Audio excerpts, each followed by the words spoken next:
Chapter 1380. For a martial artist of Song Wan's level, kneeling and begging for mercy was not only a shameful thing, but also a complete loss of dignity. But compared to fear, Song Wan's heart was now filled with unwillingness. He had racked his brains and built the Vajra sect from scratch, but he was unwilling to let it all go to waste. Shen Feiying leaned over and sneered, "You think a piece of trash like you is worthy of being Cult Master Chu's lackey? Are you even worthy?" The Kunlun Devil cult only had one lackey, the Titan Spirit Gang was enough, they needed a second one. Chu Xiu looked at Song Wan and shook his head, "You're a smart man, but too smart for your own good. Do you still think I don't know what you're thinking?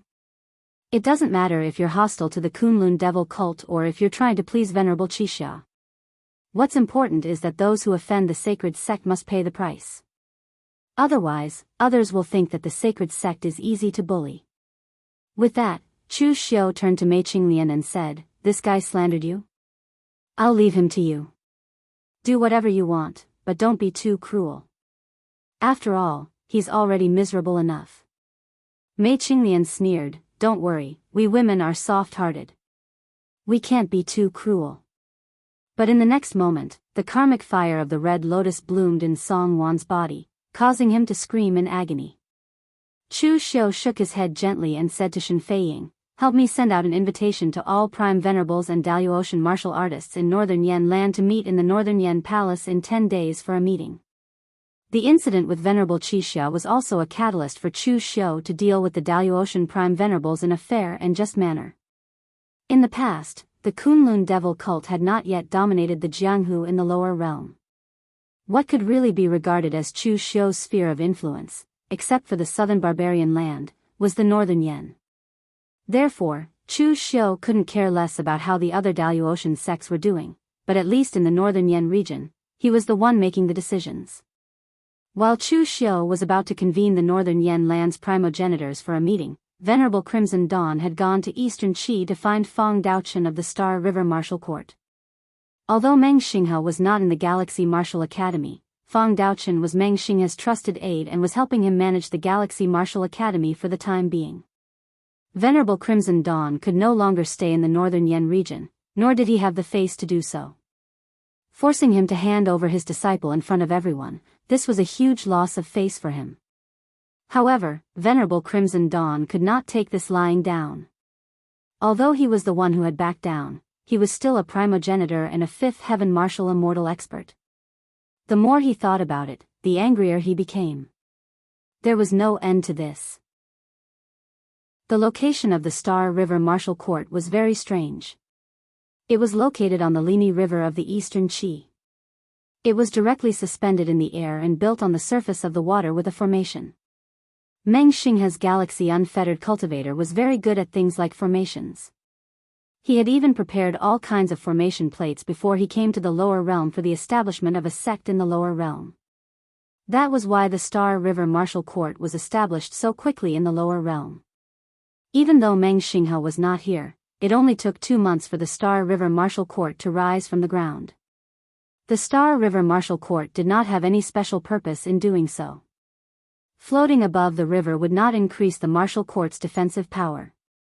The only advantage was that it looked very majestic and incomparably strange. But that was enough. This was the effect that the Star River Martial Court wanted. Martial artists from the lower realm who did not know the truth would be able to feel the power of the Star River Martial Court just by looking at it and have the confidence to join. After Venerable Crimson Dawn arrived, Fang Daochen, who was temporarily in charge of the Star River Martial Court, immediately came out to greet him. It was not because Venerable Crimson Dawn was influential, but because Fang Daochen wanted to rope in these primogenitors to join the Star River Martial Court. "I heard that Venerable Crimson Dawn went to the Northern Yen to establish a sect. What brings you to my Star River Martial Court today? Have you thought it through and decided to join my Star River Martial Court?" Fang Daochen was only joking, but Venerable Crimson Dawn said angrily, "If the Star River Martial Court can help me, why can't I join it?" Fang Daochen was surprised. "Venerable Crimson Dawn, what did you suffer? But someone in the lower realm dares to attack you?" Primogenitors at the fifth heaven of martial immortal were strong enough and definitely stood at the peak. As long as Venerable Crimson Dawn did not provoke the experts of the top sects, no one would dare to provoke him. Moreover, according to Fong Daochun's understanding, Venerable Crimson Dawn was not the kind of person who liked to cause trouble. On the contrary, he was very peaceful and would not take the initiative to provoke those from the top sections. It's Chu Xiu of the Kunlun Devil Cult. Venerable Crimson Dawn gritted his teeth and told Fong Daochun everything that happened. My disciple made a mistake and I was in the wrong. I don't care if he wants to kill me or cut me up, as long as I do it myself. In the end, he forced me to hand him over and humiliated me. How can I take this lying down? And he even ignored the rules of the primogenitors. He simply does not respect the primogenitors. Fong Daochun could not help but shake his head after listening to Venerable Crimson Dawn. If it was Chu Xiu who did this, it would be normal. Ever since Chu Xiu's identity was exposed, he was no longer a primogenitor. What was the use of using the primogenitors to suppress him? Fong Daochun thought for a moment and said, how about this? The dean is not here for the time being. Why don't you wait in the Starry River Martial Academy until the dean returns? Venerable Crimson Dawn shook his head. It'll be over when that happens. Fong Daozhang, the dean is not here, but you are. Can't you do something to quell Chu Xiu's arrogance? Before I left the northern Yen land, I heard that Chu Xiu summoned all the primogenitors and Daoist cultivators in the northern Yen for a meeting. I believe he wants to use my matter as a prelude to threaten the other primogenitors and Daoist cultivators to follow the rules of the Kunlun Devil cult in the northern Yen land. This Chu Xiu was so arrogant and overbearing in his actions. When the time came, he would definitely incur the wrath of the masses.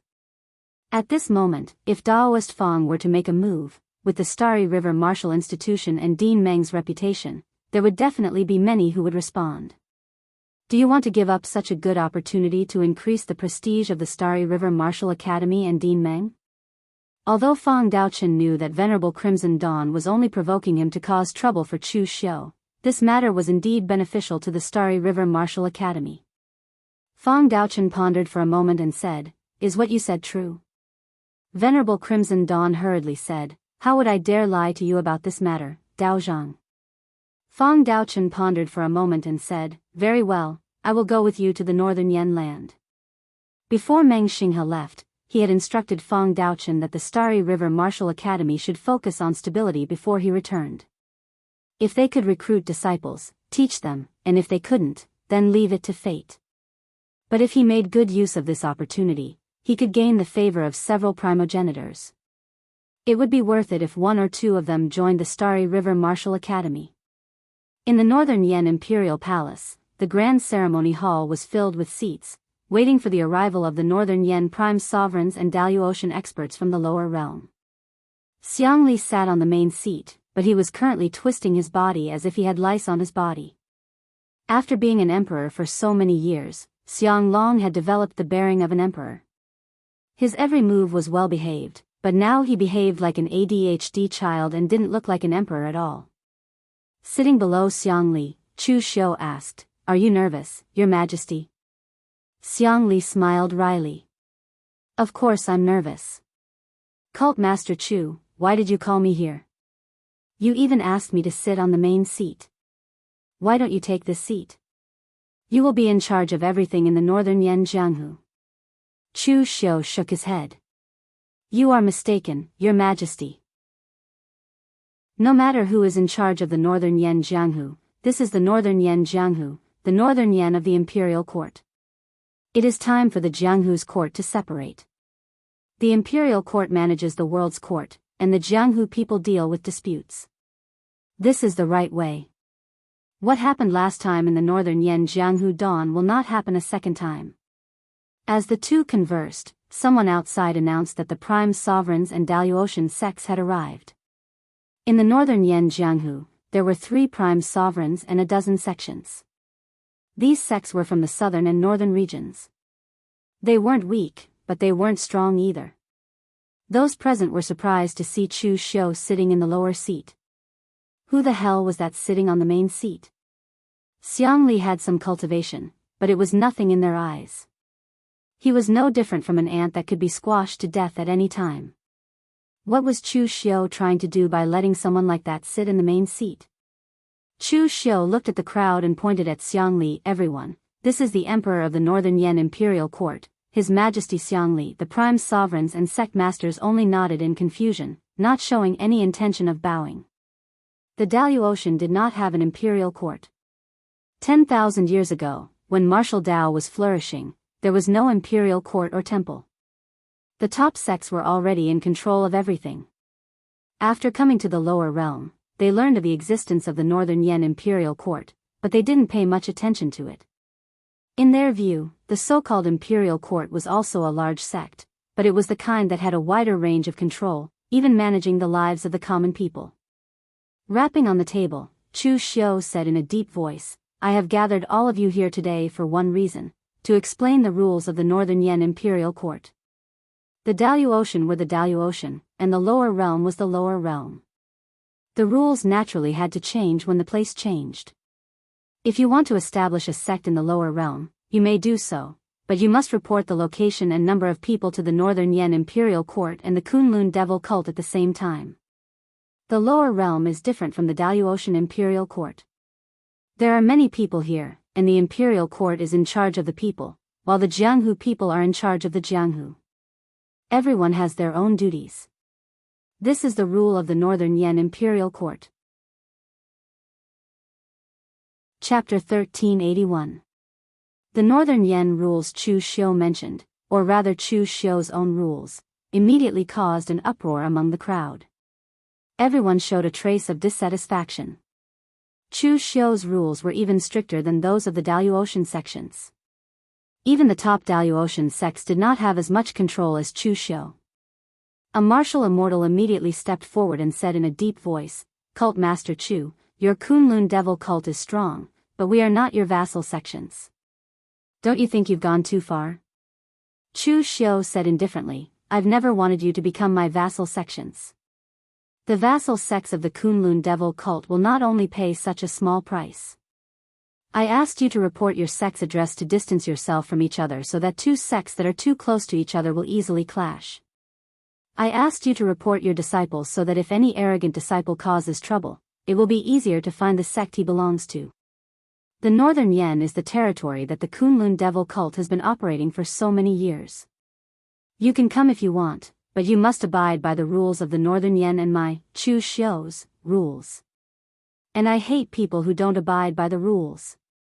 Chu Xiu's words were almost equivalent to a threat. He was just short of pointing at their noses and telling them to scram if they didn't abide by the rules. Anger flashed in the eyes of the crowd. The leaders of the other sects naturally did not dare to challenge Chu Xiu, but the remaining three primeval sovereigns were all martial immortals. When had they ever been treated like this? At this moment, a voice suddenly sounded from the outside world. "Cult Master Chu is so awe-inspiring, so domineering." In the past, not even Lord Taishian dared to say that the Three Pristines Temple could set the rules of the northern region. Today, Cult Master Chu, you want to bring the entire Northern Yan under your command? Fang Daochen and Venerable Qi Xia walked in from the outside. The Northern Yan's guards in formation did not seem to be of any use, as Chu Xiu had already ordered them to retreat. Against a martial immortal level expert, the Northern Yan's defensive formation was practically non-existent. The guards would only be throwing their lives away. "Fang Daochen, this is a Northern Yan matter. What are you doing here?" Chu Xiu's eyes were cold. Fang Daochen shook his head with a faint smile. "No, this isn't just about the Northern Yan, it's about the Guzun. Chu Xiu, you deceived the Daoist people with the name of Guzun. Now that you're strong enough, you can give up the name of Guzun's lineage. You've given up, but I can't. Dean Meng's absence doesn't mean that the Guzun's lineage has no leader and can be bullied by anyone." Fang Daochen's righteous words moved the three prime venerables present. They knew that Fang Daochen had taken the initiative to speak up for them because he wanted them to join the Galaxy Martial Academy. However, he was on their side after all. Although the Guzun's lineage shared a common name, it was only a very loose alliance. They were so loose that they would only meet each other during the Guzun Grand Assembly. When the Essence God Venerables were the leaders of the Gu Zun's lineage, they rarely interfered in the personal affairs of others.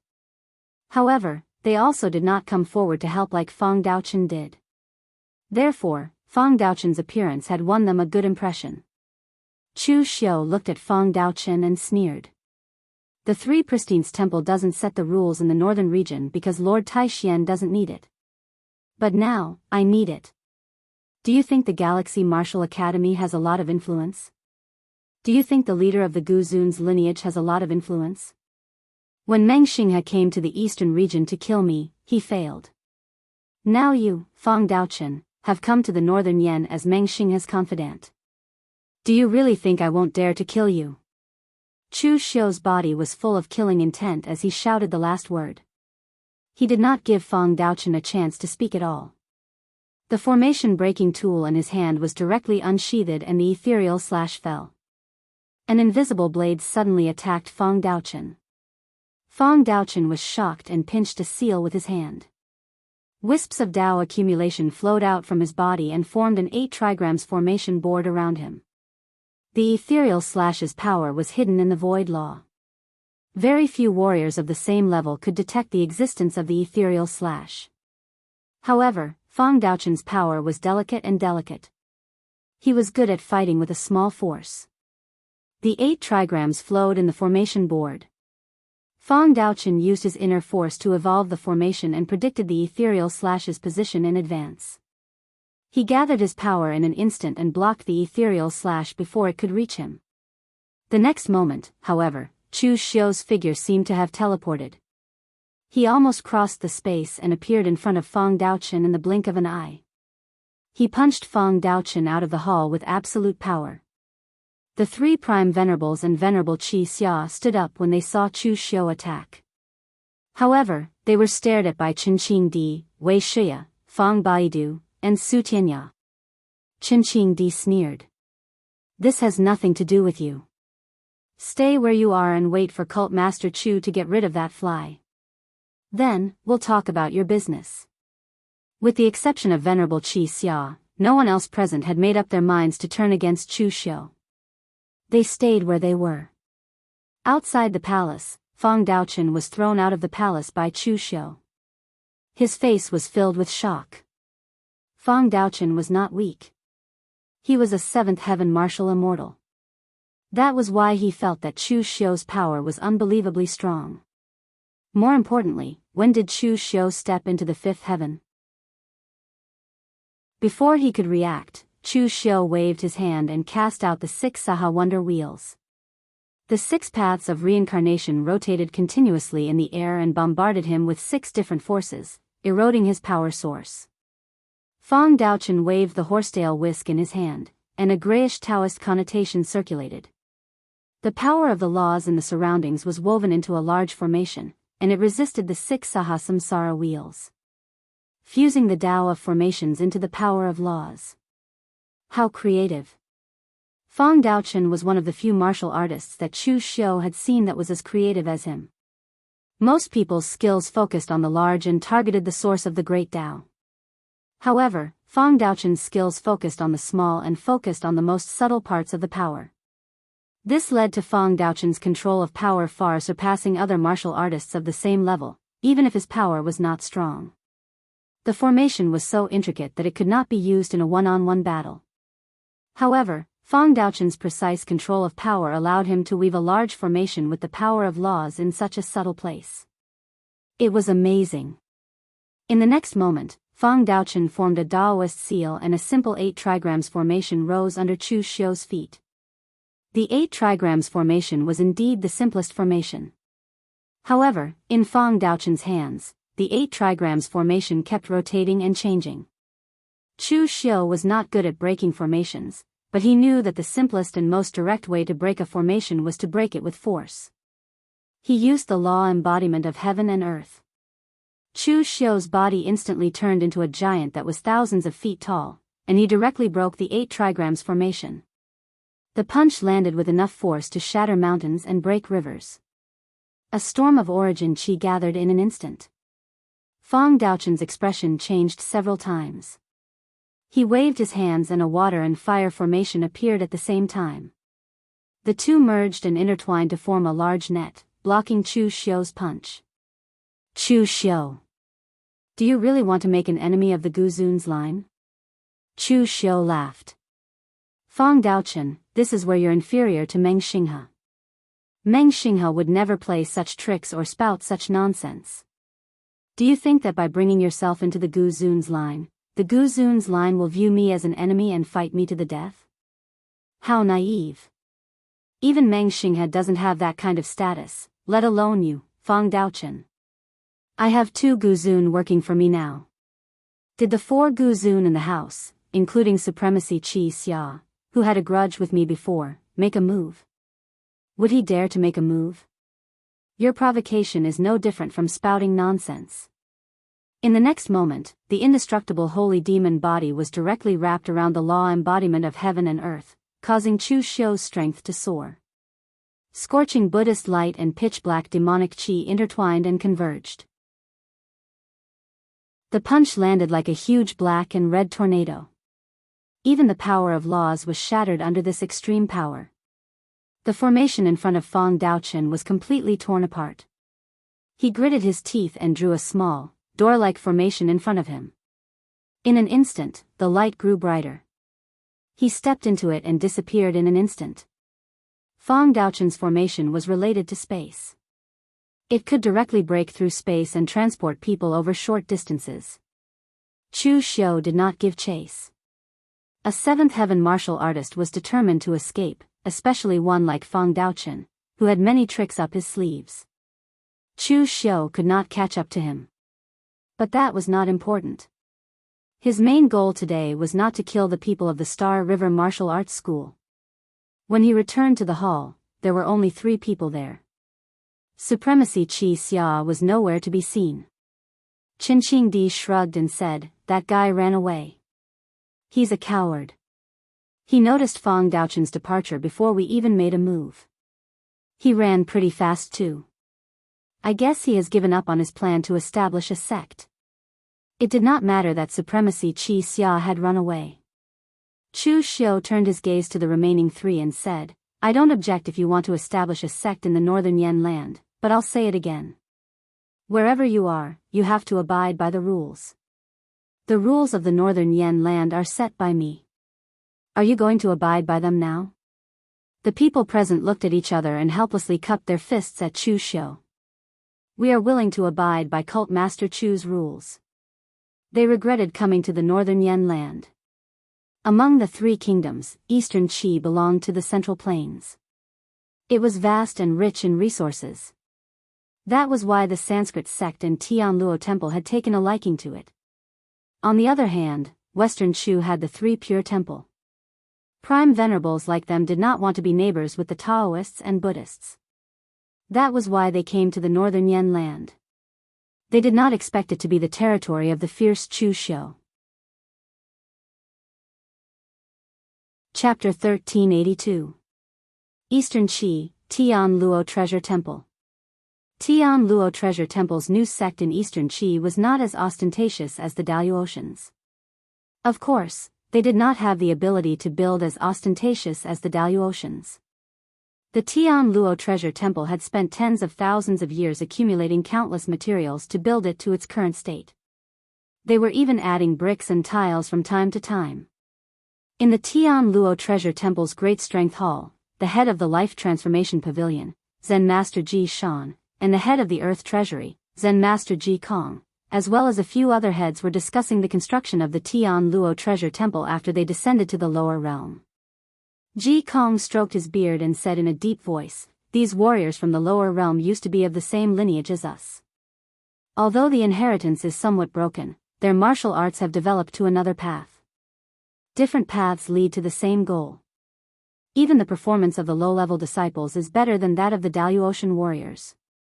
The disciples that my Tianluo Treasure Temple has recently accepted are all talented and strong. There are more than 10 of them. Even in the western regions, it is not easy to find so many talented disciples at once. This is also because we have just ascended to the lower realm and the name of the Tianluo Treasure Temple is not well known yet. In the future, when the name of the Tian Luo treasure temple is as deafening as it was in the Daoist, I reckon that we will be able to recruit even more disciples. Zen Master Ji Shan nodded and said, "Very good. Do not underestimate these warriors from the lower realm. Their potential is actually higher than that of the Daoist warriors." In the past, when the two-realm formation was still sealed, these warriors from the lower realm thought that the heaven and earth elemental opening was the peak. Hence, their overall strength is on the weaker side. However, the tempering and fighting that they have experienced is not weak. When the Daoist warriors are still in secluded cultivation in their sects, these dream warriors from the lower realm have already begun to roam the pugilistic world and experience cruel life and death battles. Hence, their state of mind and abilities are even stronger than the Daoist warriors of the same level. For such warriors, even if their attainments in Buddhism are not that obvious, they must still be accepted as disciples. We can teach Dharma in the future, but we can't teach mental power. At this time, Ji Kong said doubtfully, however, I discovered that there doesn't seem to be any major Buddhist sects in the lower realms. If the Daoist sects can pass down their legacy and produce so many amazing figures, there's no reason why the Buddhist lineage can't even produce a top sect. The same goes for the Sanskrit sect. In the end, the Sanskrit sect didn't survive. Tian Luo Bao Sha lower realm was also in a hurry during this period of time, so he basically did not have the time to investigate these things. Just establishing a sect and sorting out the disciples they accepted had already consumed all of their time, so they were still not too clear about the scope of these forces in the lower realm. Right at this moment, a disciple suddenly reported from outside, "Chief, a large number of Buddhist disciples have appeared in the outside world, and they're requesting to join our Heaven Net Treasure Temple." Everyone at the scene was stunned. They had just mentioned the Buddhist disciples, and someone had come to pay a visit. What a coincidence. At that moment, there was indeed a large number of Buddhist disciples outside the Heaven Net Treasure Temple. They were all disciples of the Great Radiance Temple and Subodhi Monastery. Back then, after Chu Xiu destroyed the Subodhi Monastery and the Great Radiance Temple, the disciples of those two sects went into hiding. In fact, they even split up and hid everywhere. On top of that, Chu Xiu had placed all of his energy on the Daoist side, and did not pay much attention to them. Thus, during this period of time, the disciples of those two sects had not suffered too many losses. At that moment, the leader of the Great Radiance Temple was Su Yun. Back then, in order to delay Chu Xiu and the others and perish together with them, Su Yun had stepped into the profound understanding realm and escaped with the people of the Great Radiance Temple. At that moment, by relying on his many years of enduring cultivation, in addition to the fortuitous encounters during the Essence Tide, his cultivation had reached half-step martial immortal. Standing before Su Yun, he looked at the little monk in shock. He asked hesitantly, "You are Rama?" Back then, when Chu Xiu destroyed the Subodhi Monastery, Rama's physical body was destroyed by Chu Xiu's clear sky reflecting shadow. However, his primordial spirit was saved by Monk Bukong, who risked his life and was placed with Xiao Mok. So, if Rama were to appear before him in the form of a primordial spirit or a possessed body, he would not be surprised. However, at that moment, the person standing before Su Yun was a child. He was only 10 years old. He had a handsome appearance and wore a white monk's robe. His body gave off a faint Buddhist light. What shocked Su Yun even more was that he could not see through the child's cultivation. Rama smiled. His eyes were filled with the vicissitudes of life. "Master Su Yun, it is a joyous occasion for old friends to meet again. However, we are also people who have fallen from grace. I wonder, can you still smile at this moment?" Su Yun did not understand what was going on with Rama. He was not a possessed body, nor was he a primordial spirit. Hearing that, he only sneered, "Why can't I smile? Back then, Chu Xiu destroyed my great light temple and made us homeless for many years. Right now, the experts of the Daoist Buddhist sect have descended. I have already investigated. The revered one of the world is a supreme expert of my Buddhist sect, a supreme existence who stands at the peak of the 9th heaven of martial immortal. As for the demonic path, it is extremely weak in the Daoist world. Only the demonic palace is stronger than the Kunlun devil cult. At that time, as long as the revered one of the world takes action, Chu Xiu will definitely die. Rama shook his head lightly and said, "So, Master Su Yun, your obsession is actually so deep." Su Yun frowned and asked, "Don't you have any obsession at all? Chu Xiu destroyed your body and Master Bukong died because of it. Even a Buddhist sacred ground like the Sabodhi monastery was occupied by the demonic path. Don't you hate it? Don't you want to kill Chu Xiu?" Rama said calmly, "I hated him in the beginning, and I still hate him now. However, my obsession is not as deep.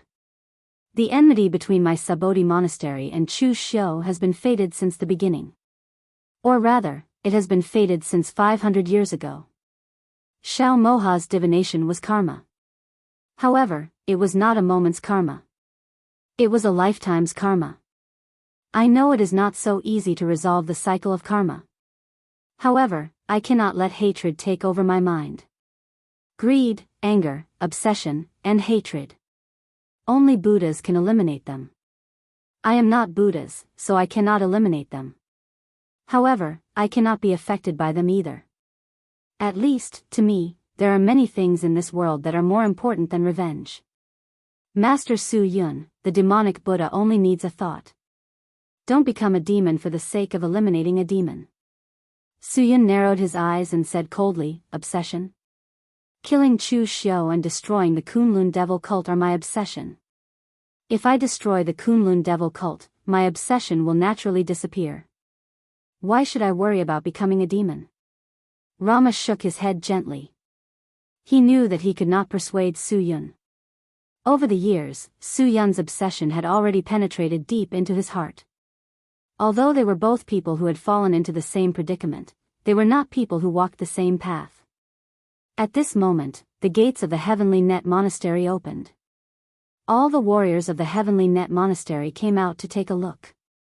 They wanted to know what the first Buddhist faction to rely on them looked like. However, after seeing them, all the warriors of the Heavenly Net Monastery were shocked at the same time. It was not because of anything else but because the quality of the disciples of the Great Light Temple and the Sabodhi Monastery was too high. They were many times better than the disciples they had accepted before. It should be known that the Sabodhi Monastery and the Great Light Temple used to be the North and South Buddhist sects. They were the leaders of the Buddhist sects in the pugilistic world. 90% of the Buddhist sect experts in the pugilistic world were in these two sections. Furthermore, after the sect was destroyed, none of the disciples who could stay and grow were useless. They were all disciples with excellent mental states and potential. Moreover, their leaders, Su Yun and Rama, were even more shocking. Su Yun had condensed 9 domains. His talent was even stronger than Su Ci's in the past. Zen Master Jishan and the others could tell how strong Su Yun's talent was just by looking at the Buddhist aura that was emitted from his body. If such a warrior were to be placed in the Daoist Ocean, he would almost certainly become a martial immortal. He would definitely be a candidate for the first seat of the Heavenly Net Monastery. However, what surprised them even more was Rama. Rama's current state was very strange. He did not possess a body. He was originally a child less than 10 years old. However, the Buddhist aura that he emitted was close to that of a martial immortal. That's right, he was a martial immortal. However, he was not a martial immortal. In fact, he didn't even seem to be a martial immortal. In fact, he didn't even seem to be a martial immortal. He was merely an ordinary child. However, the Buddhist charm was hidden within his body. Such an existence could be said to have a natural spiritual body. His Buddhist aura was naturally formed. He was definitely a genius that only appeared once in 1,000 years. His talent was even stronger than the most outstanding successor of the Life Transformation Pavilion, Fajing. Su Yun from the Great Light Temple and Rama from the Sabodhi Monastery greet the masters. Zen Master Jishan and the others' eyes were filled with endless joy. This time, they had gained more things than they had imagined in the lower realm. If these disciples were nurtured well, the strength of the Heavenly Net Monastery in the next generation would definitely skyrocket. Zen Master Jishan's face revealed a warm smile. Have the two of you brought your disciples here to join the Heavenly Net Monastery? The Heavenly Net Monastery is the leader of the Buddhist sect in the Daoist. Your legacies must have been left behind by the Heavenly Net Monastery 10,000 years ago. Therefore, our two lineages are actually one family. Now that the two of you have joined us, it is equivalent to returning home to the lineage of the Buddhist sect. The Heavenly Net Monastery welcomes all of you. We will treat all of you equally and build the glory of the Buddhist sect together. Although the Buddhist sect of the Western region also had a part in the Sanskrit sect, they had directly ignored the Heavenly Net Monastery. The heretics of the Sanskrit sect, what they cultivated was called Buddhism. Were they worthy of being called Buddhism? What a joke! Suyun cupped his hands and said in a deep voice, "We know the position of the Heavenly Net Monastery in the Daoist, and we have specially come to join you. As homeless people, we do not dare to raise any conditions. We only hope that the Heavenly Net Monastery can help us take revenge for the annihilation of our sects on account of the fact that we are all part of the Buddhist sect." The people of the Heavenly Net Monastery were stunned. No wonder they did not see anyone from the Buddhist sect when the Heavenly Gates array broke. They did not expect that they had been annihilated, and these people were all survivors. Zen Master Jishan said in a deep voice, "Who was so bold to actually annihilate the Buddhist orthodoxy of the Heavenly Net Monastery in the lower realm?" Suyun let out a long breath and said hatefully, "The leader of the Kunlun devil cult, Chu Xiu." Chapter 1383. When the people of the Tianluo temple heard this name, they were all stunned. They never thought that this person would be Chu Xiu. This was because most of the people in the Tianluo temple had a good impression of Chu Xiu, including Zen Master Jishan and the others. Although they could see that Chu Xiu had some ulterior motives, they still treated Chu Xiu as half an ally. The enemy of an enemy was a friend. Chu Xiu had an unresolvable feud with the Sanskrit sect. He had saved their disciple from the Sanskrit sect once and joined forces with the Tianluo temple twice to severely injure the Sanskrit sect. He was considered a good ally. They could not believe that Chu Xiu had destroyed two of their top sects in the lower realm and then joined forces with them in the Daoist without batting an eyelid. Fa Ming, who had been saved by Chu Xiu in the past, stood up and angrily rebuked Su Yun. "Impossible. How could Cult Master Chu do such a thing? In the Daoist, Cult Master Chu has joined forces with the Tianluo temple more than once or twice. Without Cult Master Chu, the Tianluo temple would not have been able to gain such an advantage against the Sanskrit sect. Based on my understanding of Cult Master Chu, he has always been a person who does not offend those who do not offend him. You must have provoked Cult Master Chu first, which is why you have ended up like this. You say that you are disciples of the Buddhist sect, but 10,000 years have passed. Who knows what your Dharma has evolved into? Is it still the same as the Tianluo temple?" Some of the warriors from the Tianluo temple looked at the people from the Great Light Temple and the Subodhi Monastery with doubtful eyes. It was not that they could not tell right from wrong, but what Fa Ming said did make sense. 10,000 years had passed, and the cultivation methods were already somewhat different. What about the Dharma? Would there be any changes as well? Moreover, this kind of thing was first come, first served. They had known Chu Xiu earlier than Su Yun and the others.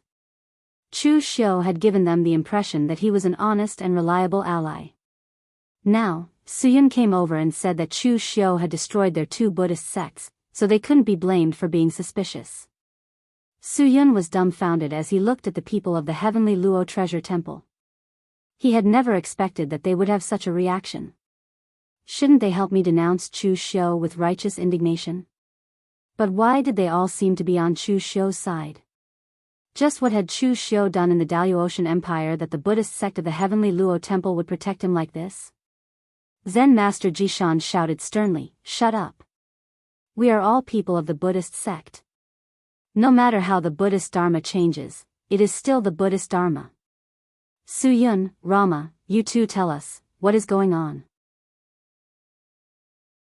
Fa Ming could not see the details of Su Yun and Rama, but Zen Master Jishan could see that the aura of their cultivation methods could not be faked.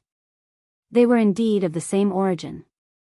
Moreover, from the very beginning, Zen Master Jishan had sensed that Chu Xiu was a person full of lies and had a profound heart. He had no choice but to believe his words, but not all of them.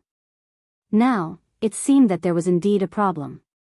Suyun glanced at Rama, gritted his teeth, and said first, Chu Xiu is an absolute devil of the present age.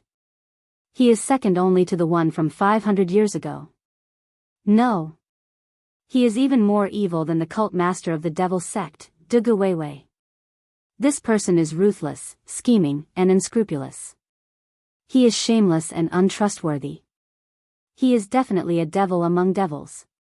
He has stirred up the martial arts world in the lower bound, and blood has flowed like a river. Su Si's death made Suyun fall into hatred and obsession. He almost used all the vicious adjectives he could think of to describe Chu Xiu. He told him about Chu Xiu's rise in the martial arts world to the destruction of his great light temple. After listening to him, the warriors of the heavenly Luo temple looked at each other.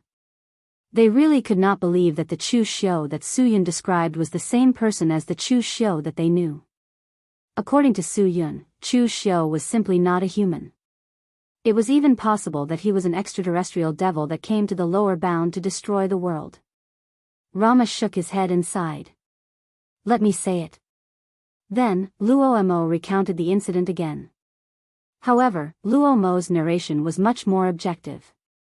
He narrated it from the perspective of a bystander.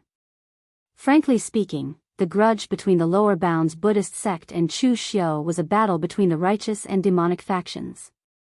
Since Chu Xiu had chosen the demonic faction, the two sides were destined to not be able to coexist peacefully.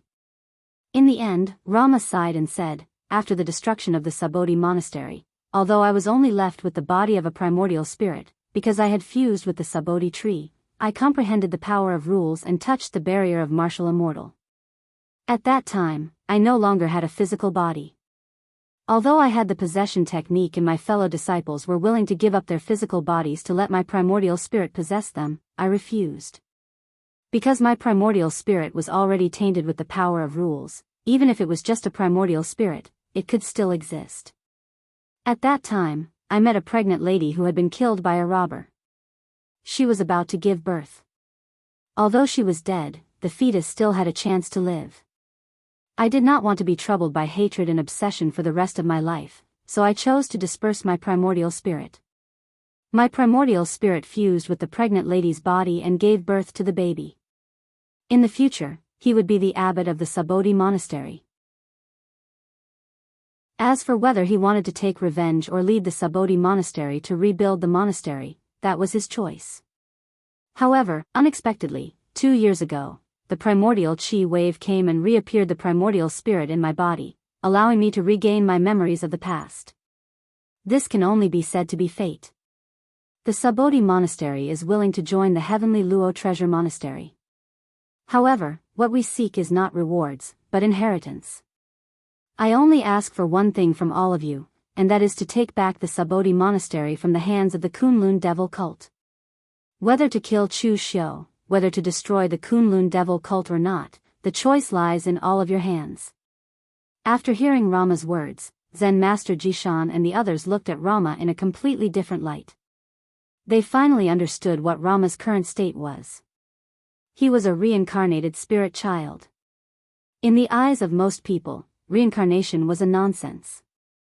If one died, then so be it. How could he come back to life? Wouldn't that mean that the whole world was filled with experts? However, in reality, there were similar records in the heavenly Luo treasure monastery. If some top experts voluntarily dispersed their life force before their lifespan ended and preserved a bit of their primordial spirit, it was possible for it to be placed into the body of an unborn baby. That baby was born with a high level of talent, but it might not have the memories of its past life. It could be said that only very coincidental events could awaken the memories of its past life and reincarnate successfully. Otherwise, it would not be called reincarnation, but an early death. As for the probability of this happening, it was almost zero. This was because this matter was only recorded. As for whether it was successful or not, there was no record. Rama could be considered to have been fated. He had never thought of reincarnating. He just wanted to be free, but he did not expect that his reincarnation would succeed. Zen Master Jishan digested what the two said and said in a deep voice, "So now, what the two of you want is to kill Chu Xiu and destroy the Kunlun devil cult. The other is to return to Subhuti Monastery?" Su Yun and Rama nodded at the same time. Zen Master Jishan thought for a moment and said, "Killing Chu Xiu and destroying the Kunlun devil cult is temporarily impossible."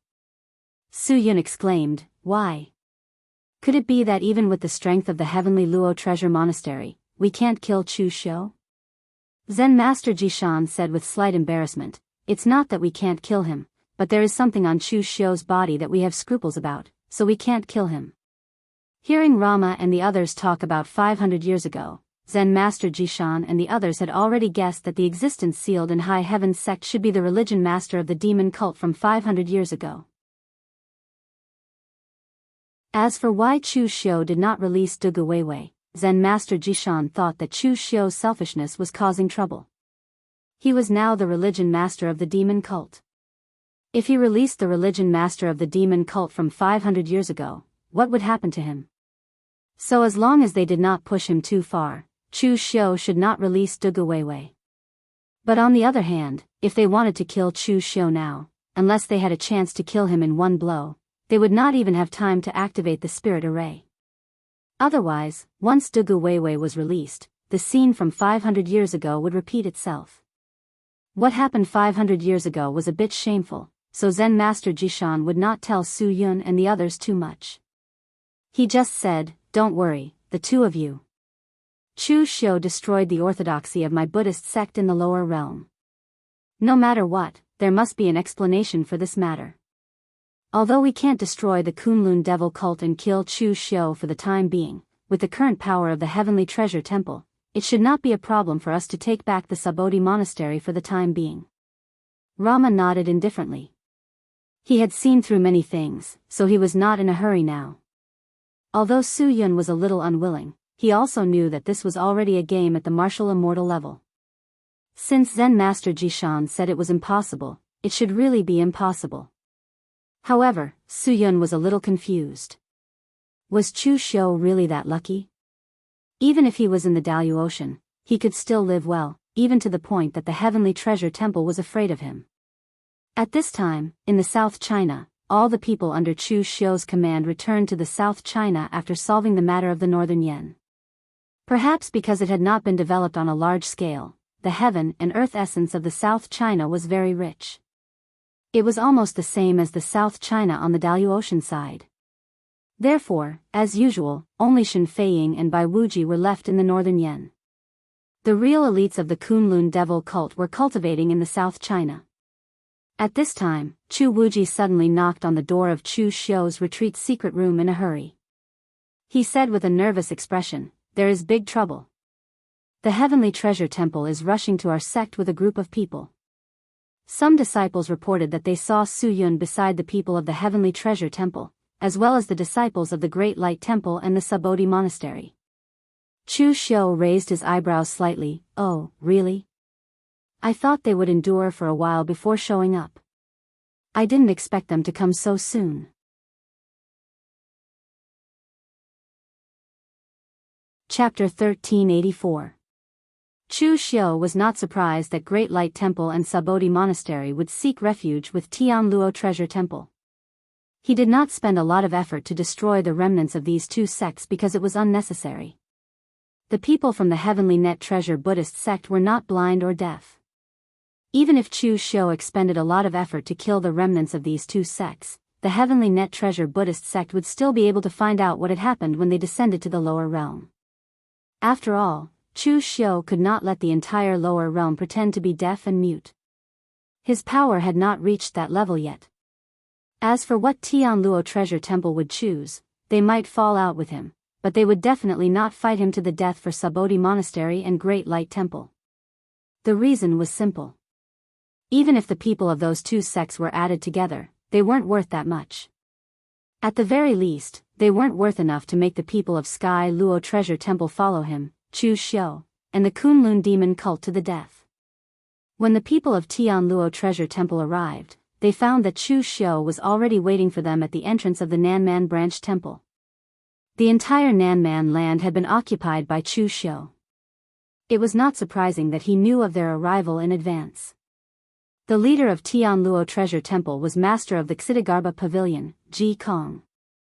Zen Master Jishan had to stay in Tianluo Treasure Temple. Moreover, they were not here to fight to the death with Chu Xiu today. They just wanted the Great Light Temple and Sabodhi Monastery back.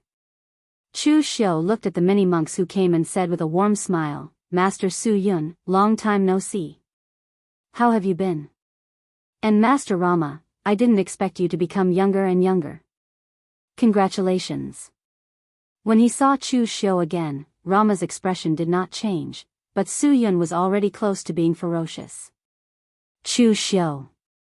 In the past, you destroyed my Great Light Temple. I wonder if you regret not killing us? The heavenly law reincarnates. Your Kunlun devil cult will have this day sooner or later." Chu Xiu raised his eyebrows slightly. He didn't expect Su Yun to hate him to this extent. Su Yun's mentality was already out of balance. In Chu Xiu's memory, Su Yun had always been calm. It was rare to see him lose his composure like this. Chu Xiu said indifferently, "Heavenly Tao reincarnation? 500 years ago, you exterminated my Kunlun devil cult, and 500 years later, you took advantage of my Daoist visit to seal my Kunlun devil cult's rootless sacred flame. Don't you think this is the cycle of the heavenly Tao?" Su Yun still wanted to say something, but he was stopped by Ji Kong. Since the Great Light Temple and Sabodhi Monastery had already been destroyed, what was the point of talking about these things at this time? Ji Kong stared at Chu Xiu and said in a deep voice, "Cult Master Chu, I really didn't expect you to do such a thing. You deceived us so badly." Chu Xiu shook his head and said, "Master Ji Kong, what you said doesn't make sense. When have I ever lied to you? The Great Light Temple and Sabodhi Monastery are Buddhist sects in the lower realm, while your Heavenly Luo Temple is Buddhist sect in the upper realm. I have enmity with the Great Light Temple and Sabodhi Monastery, but I have no enmity with your Heavenly Luo Temple. Master Ji Kong, think about it carefully. Among the Daoist people, have I ever harmed your Heavenly Luo Temple? On the contrary, when you and I joined forces to deal with the Sanskrit sect, our cooperation was quite good." Ji Kong shook his head and said, "We're all Buddhist sects, so what's the difference? My Heavenly Luo Temple doesn't want to pursue the past enmity anymore. I came here today for one thing." Chu Xiu asked, "What is it?" Ji Kong said in a deep voice, "I want to return to the Great Light Temple and Sabodhi Monastery." "Impossible." When Chu Xiu heard this, he refused without even thinking about it.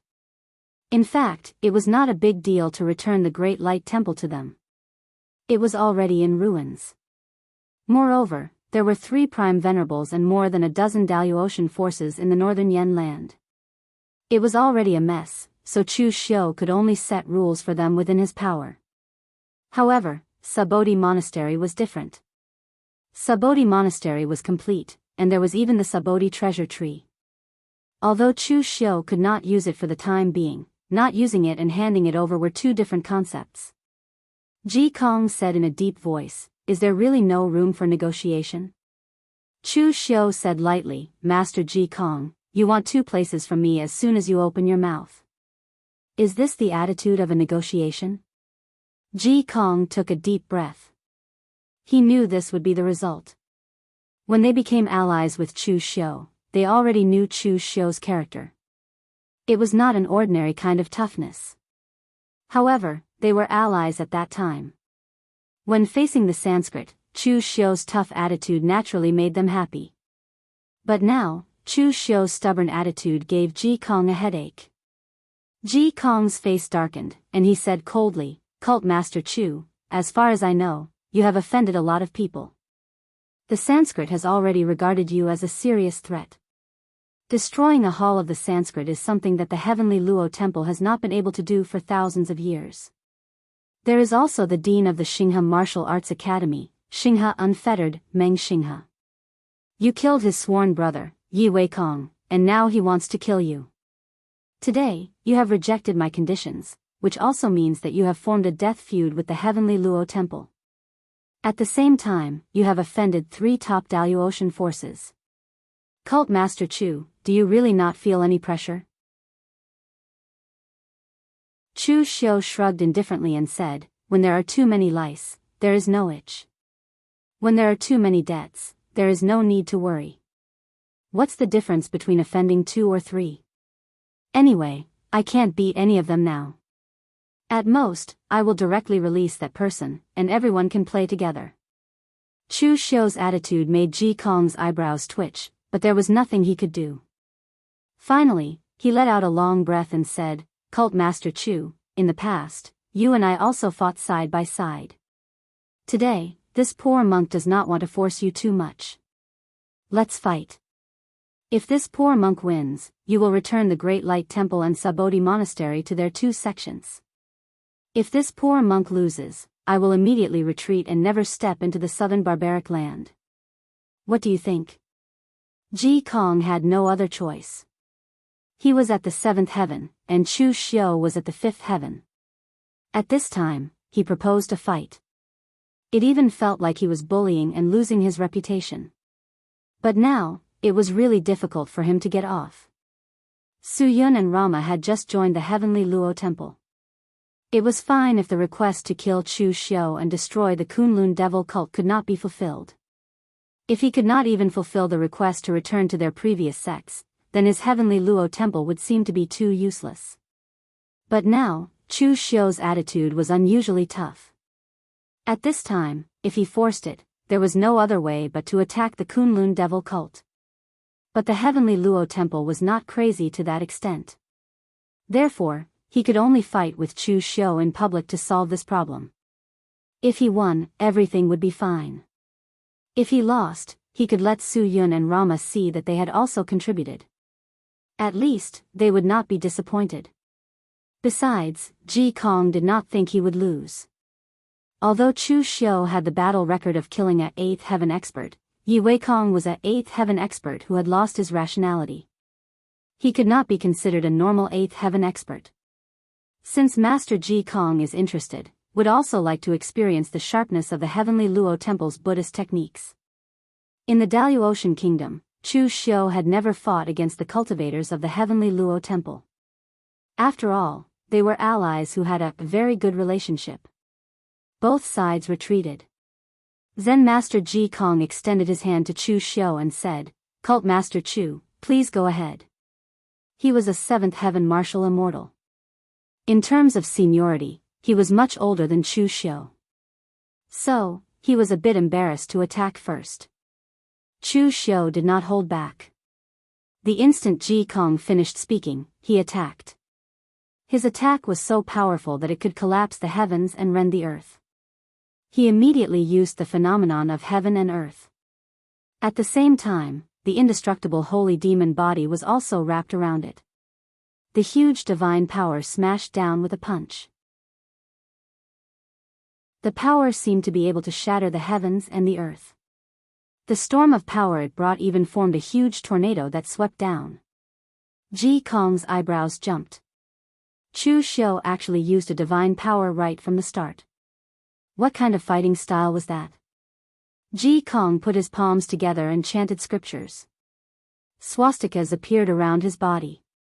In the end, they merged into one, turning into a huge swastika that stretched for hundreds of feet above his head. It blocked Chu Xiu's punch. The power of the lawful embodiment of heaven and earth, coupled with the power of the indestructible holy demon body, seemed to have pushed his strength to the extreme. The swastika Buddhist seal instantly shattered. Chu Xiu's punches did not stop.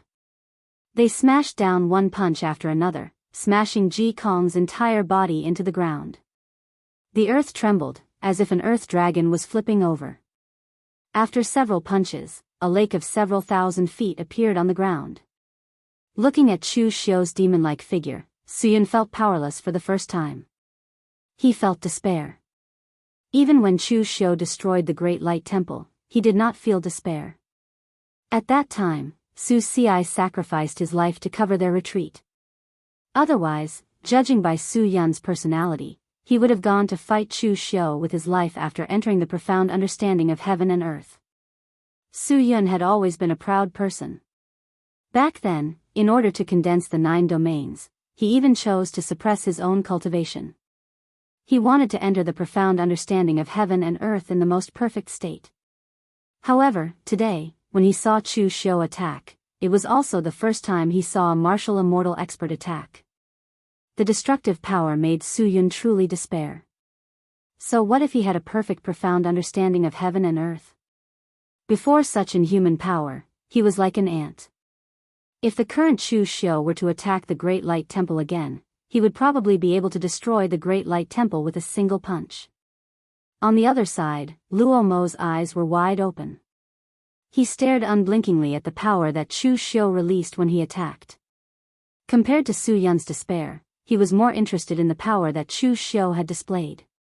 Is this a martial immortal? Although Luo Mo also had a foundation comparable to a martial immortal, his physical body could not withstand that power. So, he was temporarily unable to fully unleash it. At that moment, a resounding Buddhist chant descended from the crater that Chu Xiu blasted out. A Kittagarbha Bodhisattva's dharmic image rose from it. It was the Kittagarbha Bodhisattva, who had suppressed thousands of evil spirits from hell and was comparable to a Buddha. Chapter 1385. There were no weaklings among the Tianluo Treasure Temple's martial immortals. The Xittagarbha Pavilion was one of the strongest pavilions in the Tianluo Treasure Temple. Although Ji Kong was old, he was strong with age, and his foundation was even deeper. Although the few punches from Chu Xiu's law embodiment of heaven and earth made him look a little embarrassed, they didn't really hurt him. The huge Xittagarbha Bodhisattva law embodiment of heaven and earth stood between heaven and earth, and any rules were completely suppressed under it. Xittagarbha Prison Suppression. This was also one of the inherited magical powers of the Tianluo Treasure Temple and the Xittagarbha Pavilion. Its power was extremely overbearing, and it didn't seem to match Ji Kong's thin and weak figure. The law embodiment of heaven and earth clashed with the powerful magical power of Xittagarbha Prison Suppression. One was an extreme power magical power, and the other was an overbearing magical power that could suppress countless rules. The two clashed, and there was no clear winner. Chu Xiu frowned slightly. Ji Kong's strength was really beyond his imagination. Among the seventh heaven martial immortals, Chu Xiu had only fought with Fang Daochen and Mu Baishuang. Mu Baishuang was a standard swordsman, and his martial path was sharp and singular. It wasn't too difficult for Chu Xiu to fight against Mu Baishuang with his agile and ever-changing martial path. On the other hand, Fang Daochen's power was extremely meticulous. Although he could reach the level of using the power of rules to set up a formation, the changes in his power were insufficient. Chu Xiu could completely break through everything with his strength. Only Ji Kong was very difficult to deal with. His foundation of power and mastery of the power of rules had almost reached the peak of the seventh heaven, and he wasn't at a disadvantage when fighting against the law embodiment of heaven and earth. Chu Xiu narrowed his eyes and dispersed his magical powers with Ji Kong almost at the same time. Since they were evenly matched, there was no meaning in using magical powers again, other than wasting energy for no reason. In the next moment, the 6 paths of reincarnation bracelet on Chu Xiu's right hand shone brightly, and the 6 paths of Saga wondrous splendor wheels appeared, enveloping Ji Kong within it. The power of the 6 paths of wheels spun wildly. Ji Kong frowned slightly. He could naturally recognize that the foundation of this technique was actually a Buddhist technique of his heavenly Luo treasure Buddha lineage. However, he had only seen the power of the 6 paths of reincarnation in ancient books. Now, almost no one cultivated the heavenly Luo treasure Buddha. Sensing the power of the 6 paths Saga wondrous splendor wheel, Ji Kong chanted a scripture. Under the influence of the scripture, the power of the laws around him revolved around him, forming a formation that resisted the pulling and strangling power of the 6 paths of samsara. Xittagarbha Origin Vow Scripture. Ji Kong had been reciting this scripture all his life. When he didn't know martial arts, he began to recite it. When he stepped into the real pellet state, he still recited it. When he reached the martial immortal realm, the power in this scripture had even been in line with the rules of heaven and earth, forming a kind of magical power, but it wasn't a magical power. Seeing that the scene was in a stalemate again, Chu Xiu retracted the 6 paths Saha wondrous splendor wheel. The breaking formation on his waist was already unsheathed, and he launched a powerful slash with boundless demonic energy. 1/swallow the sky. Suppress. Ji Kong groaned and formed a Buddhist seal with his hand. He condensed a swastika Buddhist seal with absolute power to resist Chu Xiu's slash.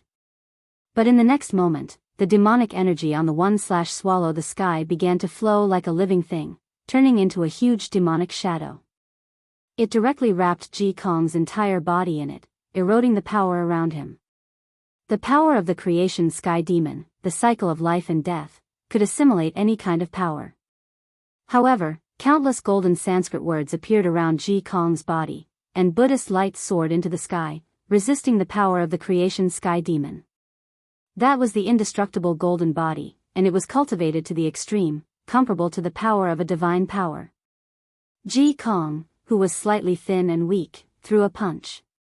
His power was condensed to the extreme, breaking through the obstruction of the creation sky demon. He retreated hurriedly, retracted his power, and said in a deep voice, "Cult Master Chu, we can't determine the victor. Let's not fight for now." Ji Kong looked calm on the surface, but his heart was filled with shock. He was not shocked by Chu Xiu's power, but Chu Xiu's endless means. If one method couldn't defeat you, then he would change to another.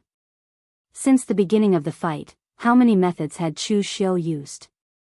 He had both divine powers and powerful martial arts techniques, and Ji Kong also knew that Chu Xiu still had 2 powerful divine powers that could be called trump cards that he had not used yet. If the fight continued, Ji Kong did not know how many more methods Chu Xiu had, but he would run out of tricks. Moreover, if the fight continued, if both sides were really angry and it turned into a fight to the death, it would not be worth it.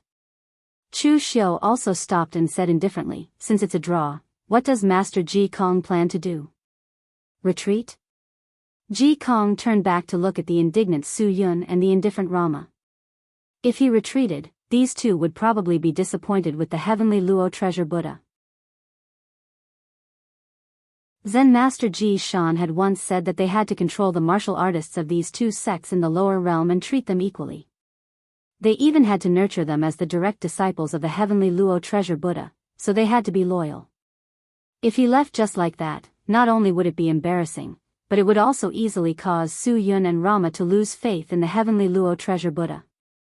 Ji Kong said in a deep voice, "Cult Master Chu, today, this poor monk brought the people of the heavenly Luo treasure Buddha here, not to fight to the death with you, but also not to go through the motions. The former encampments of the Great Light Temple and the Sabodhi Monastery must be taken back. Name a price, the heavenly Luo treasure Buddha is willing to trade things. As far as I know, these 2 places are useless to you. The Great Light Temple has already become ruins, and the Sabodhi Monastery is not compatible with the attributes of your Kunlun devil cult. Now, only a small number of your Kunlun devil cult disciples are stationed there." Chu Xiu raised his eyebrows slightly. He did not expect that Ji Kong would say such a thing. If it was a trade, it was not impossible. Of course, the most important thing was that looking at the appearance of the heavenly Luo treasure Buddha, they should value the people of Su Yun and Rama very much, so they were willing to pay a price to make them loyal. If he did not agree, they would probably continue to pester him again. At that moment, Chu Xiu suddenly thought of something. He thought for a moment, then said in a deep voice, "It's not impossible to trade. What I want is very simple. In the battle 500 years ago, your heavenly Luo treasure Buddha should have collected that person's blood essence. Although I don't know how much you have collected, it will definitely not be a small amount. I only need 50 drops, and I will return the Great Light Temple and the Sabodhi Monastery to you." In Chu Xiu's current state, his realm was actually higher than his foundation of power. He had fought many experts of the 6th and 7th layer of the heaven, and he still had the source of yin and yang in his body. So, his comprehension of the power of the source of rules had actually reached a very high level. However, his power could not keep up with Chu Xiu's comprehension of realm. After all, power needed a long time to accumulate. Starting from the first layer of the martial immortal realm, Chu Xiu had been relying on external power to cheat. However, when others borrowed external power, it would cause their realm to be unstable. On the other hand, Chu Xiu's realm far exceeded his foundation of power. Even if he relied on external power, his realm was still very solid. So, at that moment, there were only two ways that Chu Xiu could think of using external power. One was to rely on the source of yin and yang to cultivate. However, it was too dangerous and full of unknowns. If he was not careful, he could easily play himself to death, unless he had an expert of Ning Xuanji's level by his side to protect him. The second way was to absorb the blood essence left behind by Dugu Weiwei in the past. After all, he was considered a part of Dugu Weiwei. Absorbing Dugu Weiwei's blood essence was equivalent to taking back what belonged to him in the past. After hearing Chu Xiu's request, Ji Kong frowned, looking a little conflicted. They could not refine Dugu Weiwei's blood essence. After so many years, their heavenly Luo treasure temple had not researched anything valuable from it. It was almost equivalent to trash. However, now that they knew that Chu Xiu had the ability to release Dugu Weiwei and asked for Dugu Weiwei's blood essence, they were afraid that there was some kind of conspiracy involved. After thinking about it, Ji Kong decided to agree to Chu Xiu's conditions.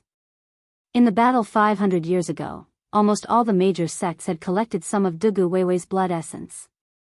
With Chu Xiu's current strength and the forces he controlled, the blood essence in the eastern domain was probably already in his hands.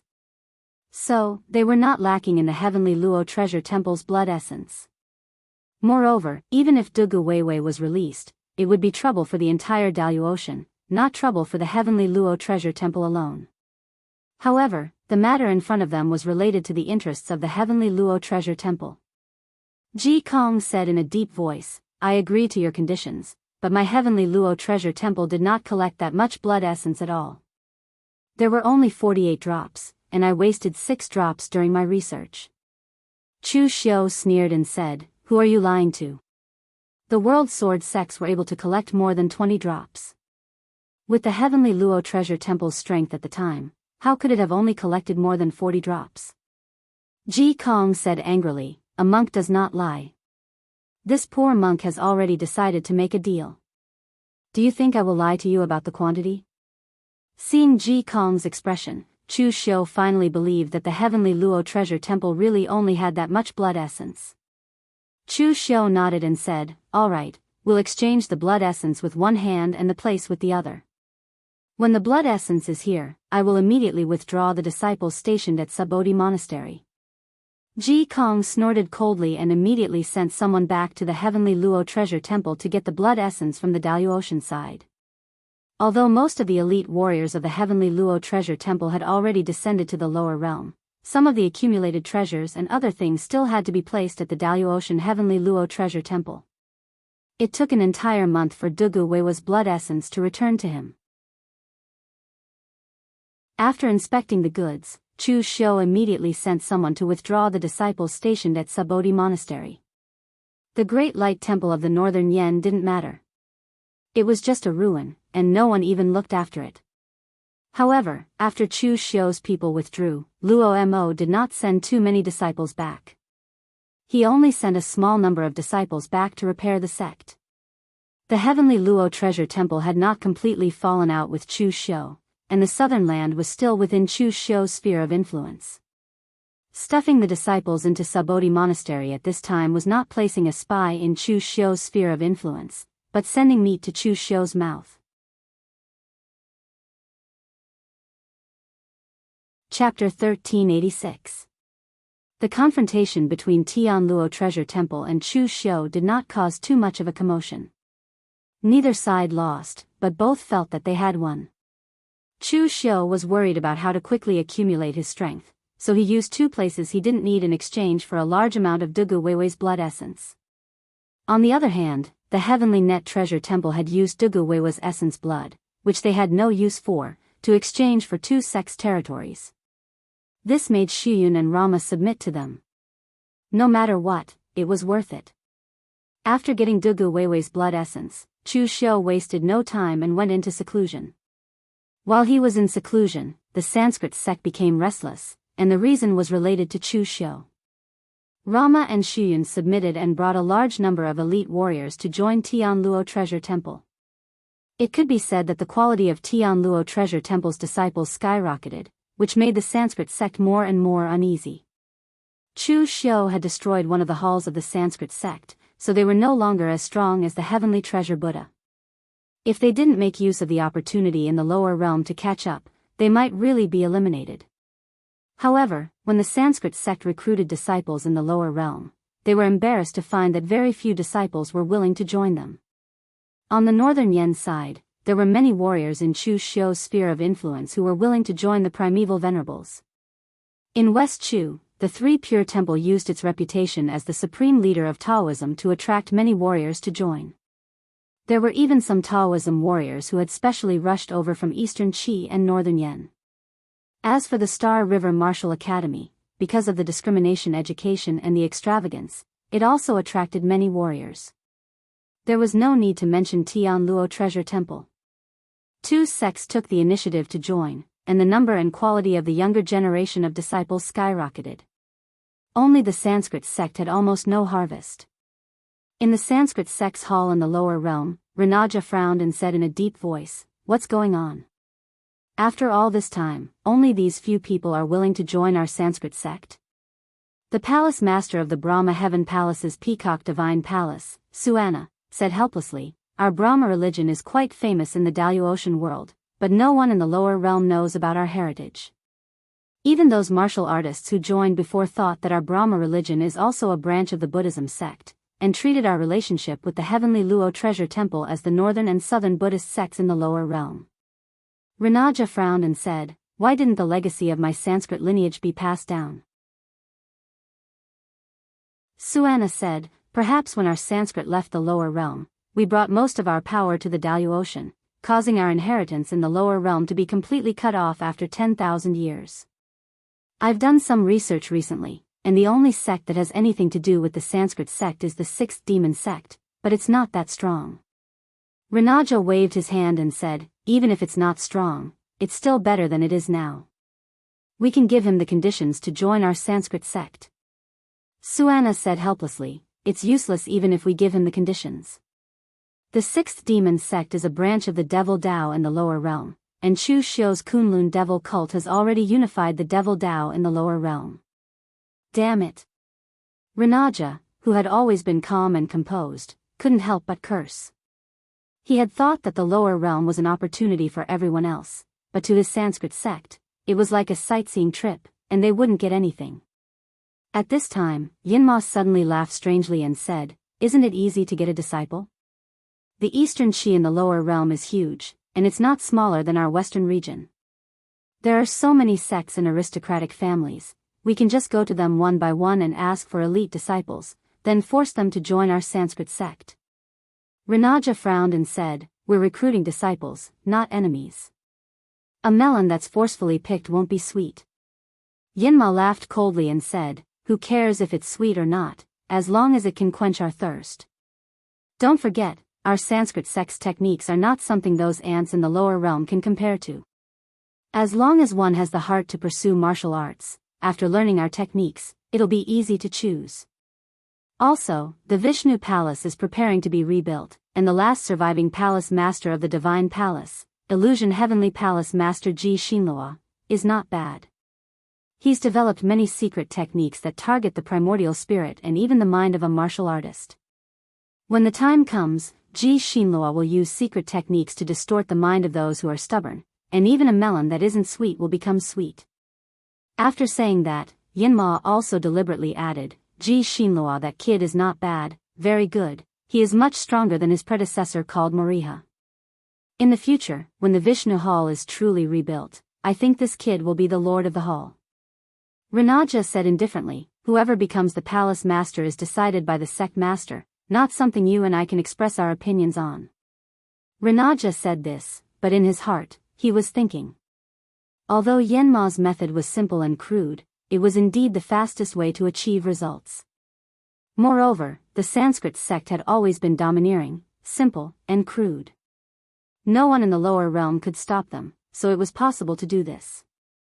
So Renaja nodded, rarely agreeing with Yanma's suggestion. Let's do as you say. 3 months later, in the southern temple of the Kunlun devil cult, Chu Xiu had already refined all of Dugu Weiwei's blood essence, but he was still in seclusion to accumulate power. Chu Xiu had also discovered that although Dugu Weiwei's essence blood contained a great amount of energy, it was still possible for him to smoothly absorb it. However, at Chu Xiu's current level, it was impossible for him to directly cross over to the next level. So although the blood essence refined this time was more than the previous time, it still only allowed Chu Xiu to reach the peak of the 5th heaven, not the 6th. At this time, someone suddenly came to report that Mo Tianlin had come to visit. Although Mo Tianlin's power was not much, he was Chu Xiu's good friend. So the disciples of the Kunlun devil cult interrupted Chu Xiu's seclusion to specially inform him. When Chu Xiu came out of seclusion, he saw Luo Feiheng teasing Mo Tianlin in the main hall. Yo. Now that you're the family master, you're acting all high and mighty. I heard you took in a few more concubines.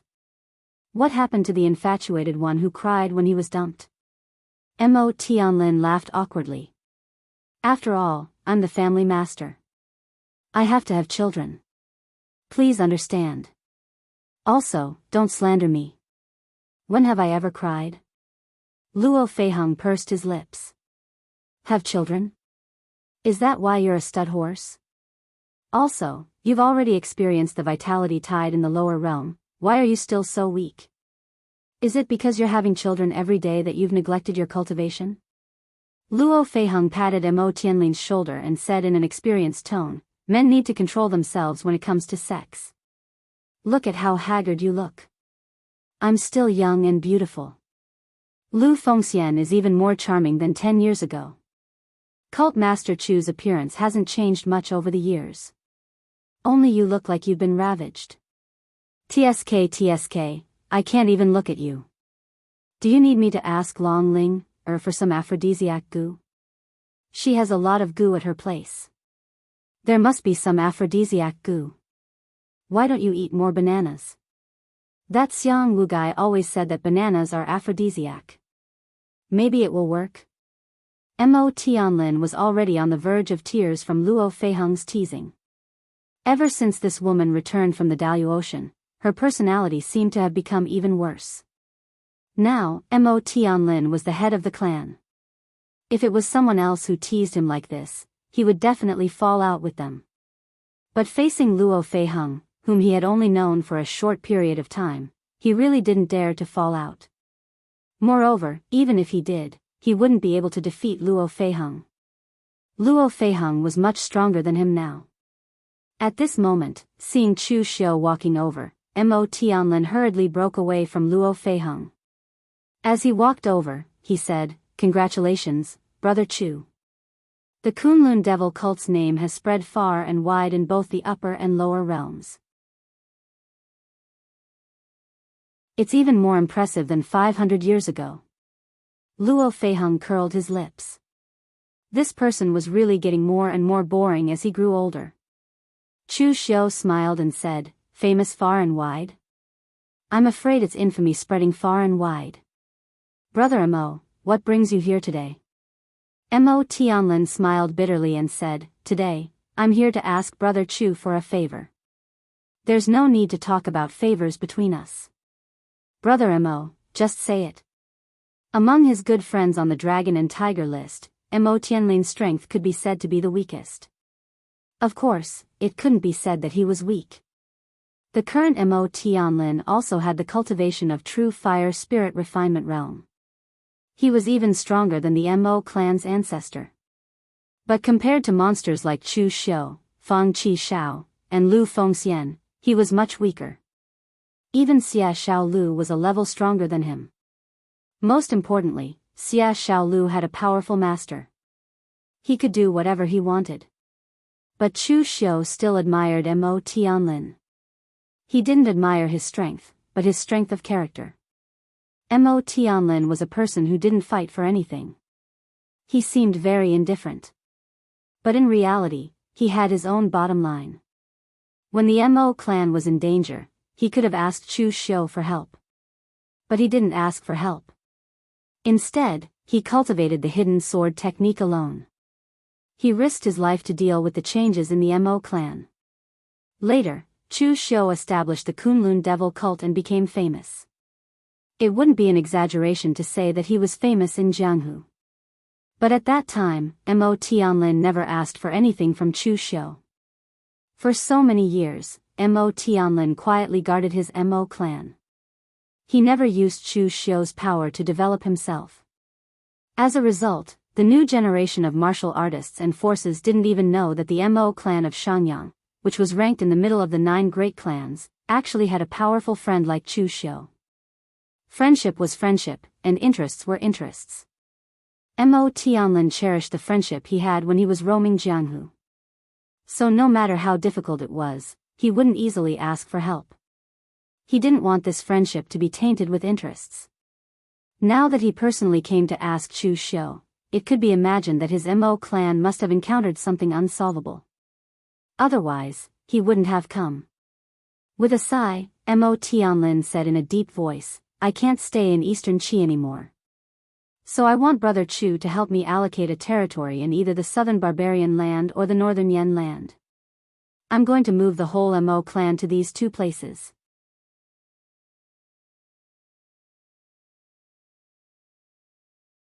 Chapter 1387.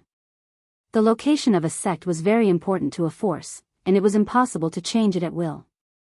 For example, Chu Xiu's Kunlun devil cult was located on Kunlun Mountain because of the rootless sacred fire. Now, they were gathered in southern China because of the passage between the 2 worlds. Although the Mo family of Xiangyang was not a very powerful force, they had been developing there for thousands of years. They had a foundation in Xiangyang and all kinds of connections. Even if the Kunlun devil cult opened the way for them, they would have to start all over again. So, Chu Xiu asked in surprise, "Brother Mo, what happened in Eastern Qi? Why are you preparing to move your family?" Mo Tianlin sighed. "It's all because of the Sanskrit. Brother Chu, was the Sanskrit so overbearing when it was still in the Daoist Empire? Not long ago, the Sanskrit ordered all the major sects and families within its sphere of influence to send disciples to join the Sanskrit according to their strength. This order is mandatory. If anyone dares to disobey, the palace master of the Sanskrit divine palace will immediately come to your door. Because the Mo family is one of the 9 major families, we are required to send 10 disciples to join the Sanskrit no matter how strong we are.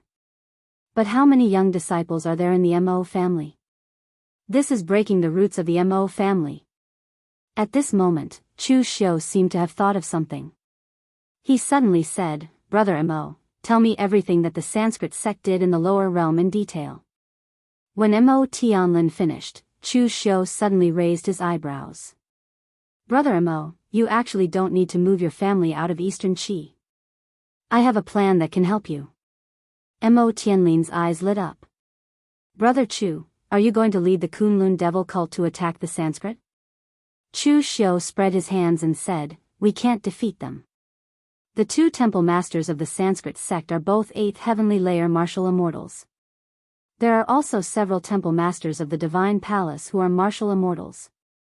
The strength of the 2 temple masters is astonishing. The current Kunlun devil cult is no match for them. Moreover, I have recently offended the heavenly Luo temple. If I attack the Sanskrit sect, I will also be stepping into the heavenly Luo temple's territory.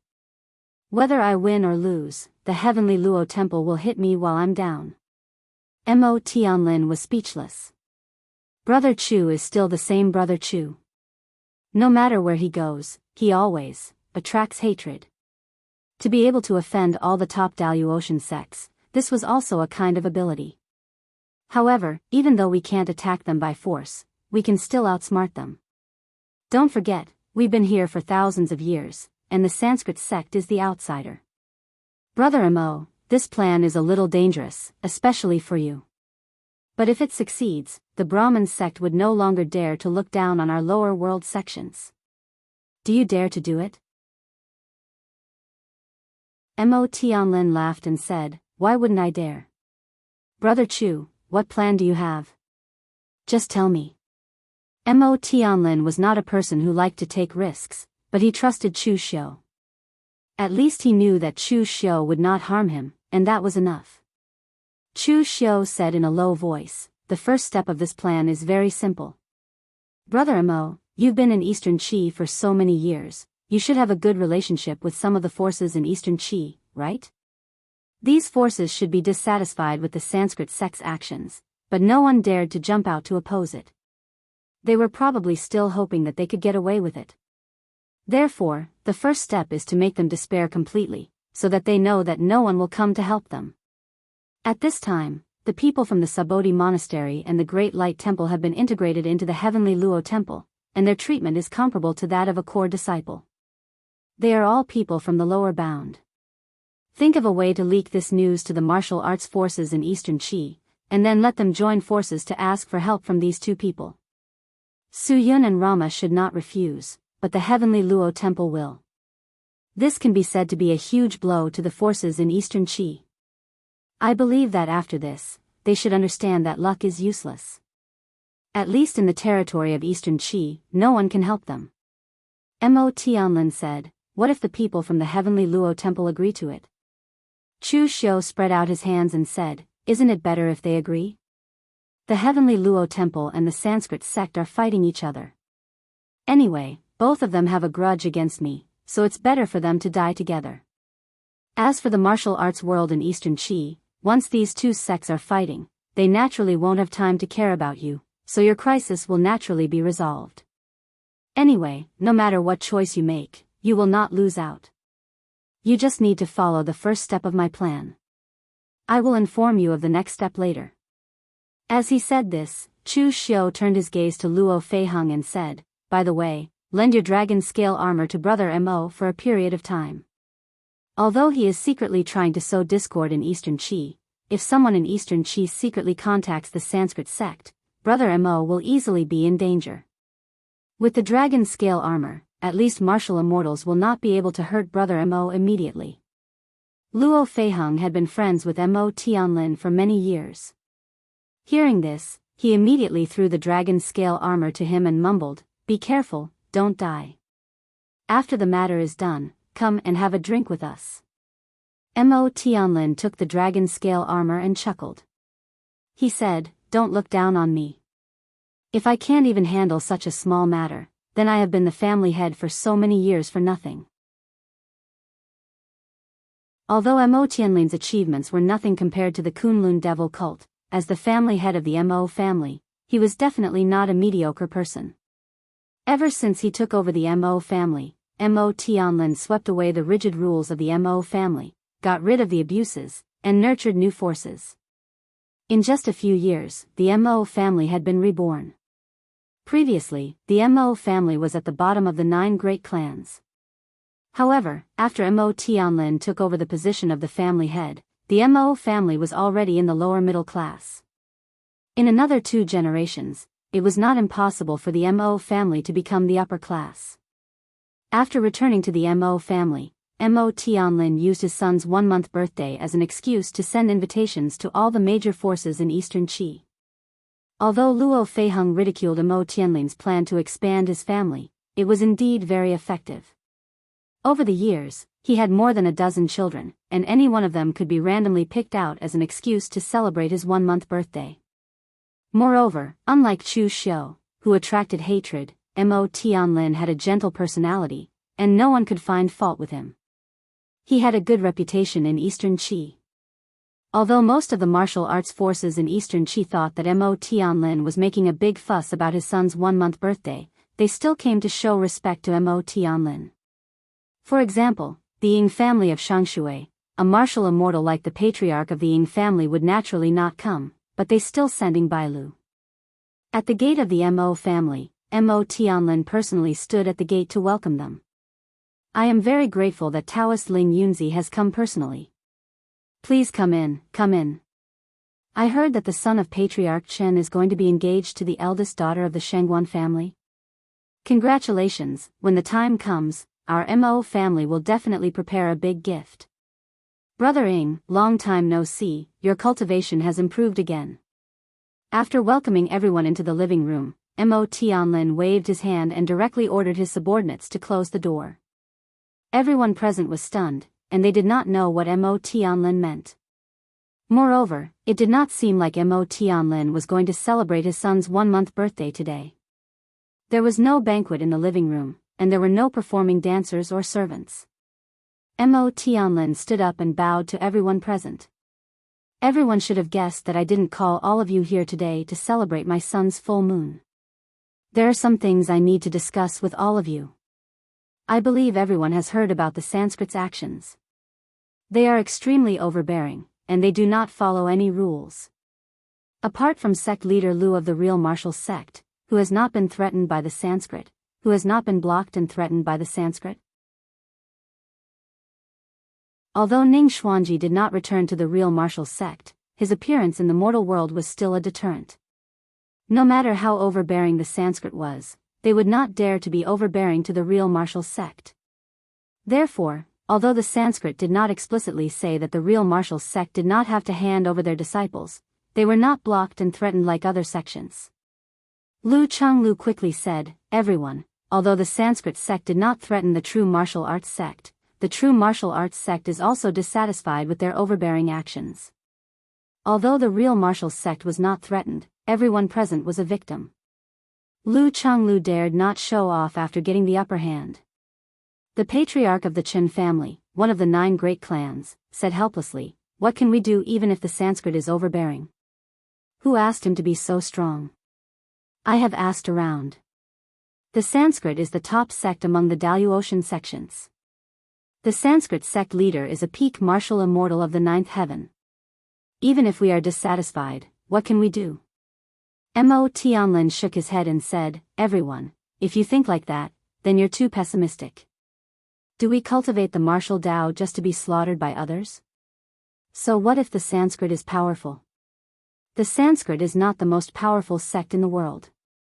The patriarch of the Chen family said hesitantly, "So, Patriarch Mo, do you have a plan?" Mo Tianlin shook his head and said, "I don't have a plan. I just have an idea. At least, we can't just sit here and wait for death, right? I received news that the remaining martial artists from the Great Light Temple and Sabodhi Monastery have joined the Heavenly Luo Treasure Temple. I heard that their positions are not low, and they are comparable to the direct descendants.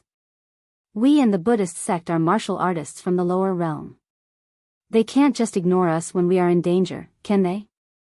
Most importantly, I found out that the Heavenly Luo Treasure Temple was already at odds with the Sanskrit when it was still in the Daoist. It's the same in the lower realm now. If we can persuade the Heavenly Luo Treasure Temple to help us, won't we be saved?" The people present looked at each other. They were tempted. If Mo Tianlin were to ask them to stand up against the Sanskrit sect, there was no way they would agree to it. Even if they were angry and aggrieved, they would not send themselves to their deaths at such a time. However, he only asked them to work together to get on good terms with Su Yun and Rama. If they were careful, they might not be noticed by the Sanskrit. It would be much safer. The Chunyang Dao sect's Ling Yunzi was the first to step forward and say, "I am willing to go with you, Patriarch Mo."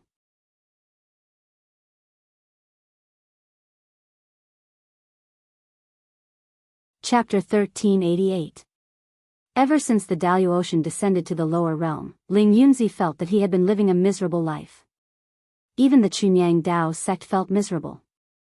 When Ling Yunzi first entered the profound understanding of heaven and earth, it was the most glorious time for the entire Chunyang Dao sect. They even joined forces with the righteous sects to launch a war to kill Chu Xiu. In the end, they were badly defeated by Chu Xiu. But at that time, the Chunyang Dao sect was indeed the pinnacle of the Chunyang Dao sect. However, ever since the Daoist cultivators descended to the lower realm, or rather, the wave of vitality, the Chunyang Dao sect had been having a hard time. Among the 3 great Dao sects, the old celestial master was well prepared. He stepped into the martial immortal realm and went straight to the 3rd heaven. No matter what happened, Longhu Mountain would always be the leader of the Dao sects. The real martial sect was even more frightening. Ning Xuanji was still alive. With Duge Weiwei missing, he was the most powerful cultivator in the world. Therefore, even though Ning Xuanji had publicly stated that he only had one life of karma with the real martial sect and that he was unwilling to go back to inherit the position of sect master, no one dared to provoke the real martial sect. The Brahmin sect was so overbearing that they were afraid of the real martial sect. Only the Chunyang Dao sect had no trump card. They could only endure when they came to threaten them. Ling Yunzi even fought with the Brahmin sect. In the end, after he defeated a profound understanding of heaven and earth cultivator, they sent a martial immortal to suppress him. Otherwise, the Brahmin sect would not kill innocent people after descending to the lower realm. Moreover, they did not want to ruin their reputation. Ling Yunzi might be killed by the Brahmin sect. Therefore, when he heard Mo Tianlin's suggestion, Ling Yunzi immediately stood up and agreed. Although the Chunyang Dao sect was declining, it still had a great reputation in Eastern Qi. With him taking the lead, everyone present nodded in agreement. Even Ying Bailu agreed on behalf of the Ying family. Although Ying Bailu was not the Ying family's patriarch, he managed most of the family's affairs. He could make the decision himself without discussing it with the Ying family's patriarch. After the discussion, everyone decided that there was no time like the present. They would go to the Heavenly Net Treasure Temple today to ask for help. It was not easy for them to gather so many people, and everyone was here, so they were not afraid that someone would go back on their word and inform the Sanskrit sect.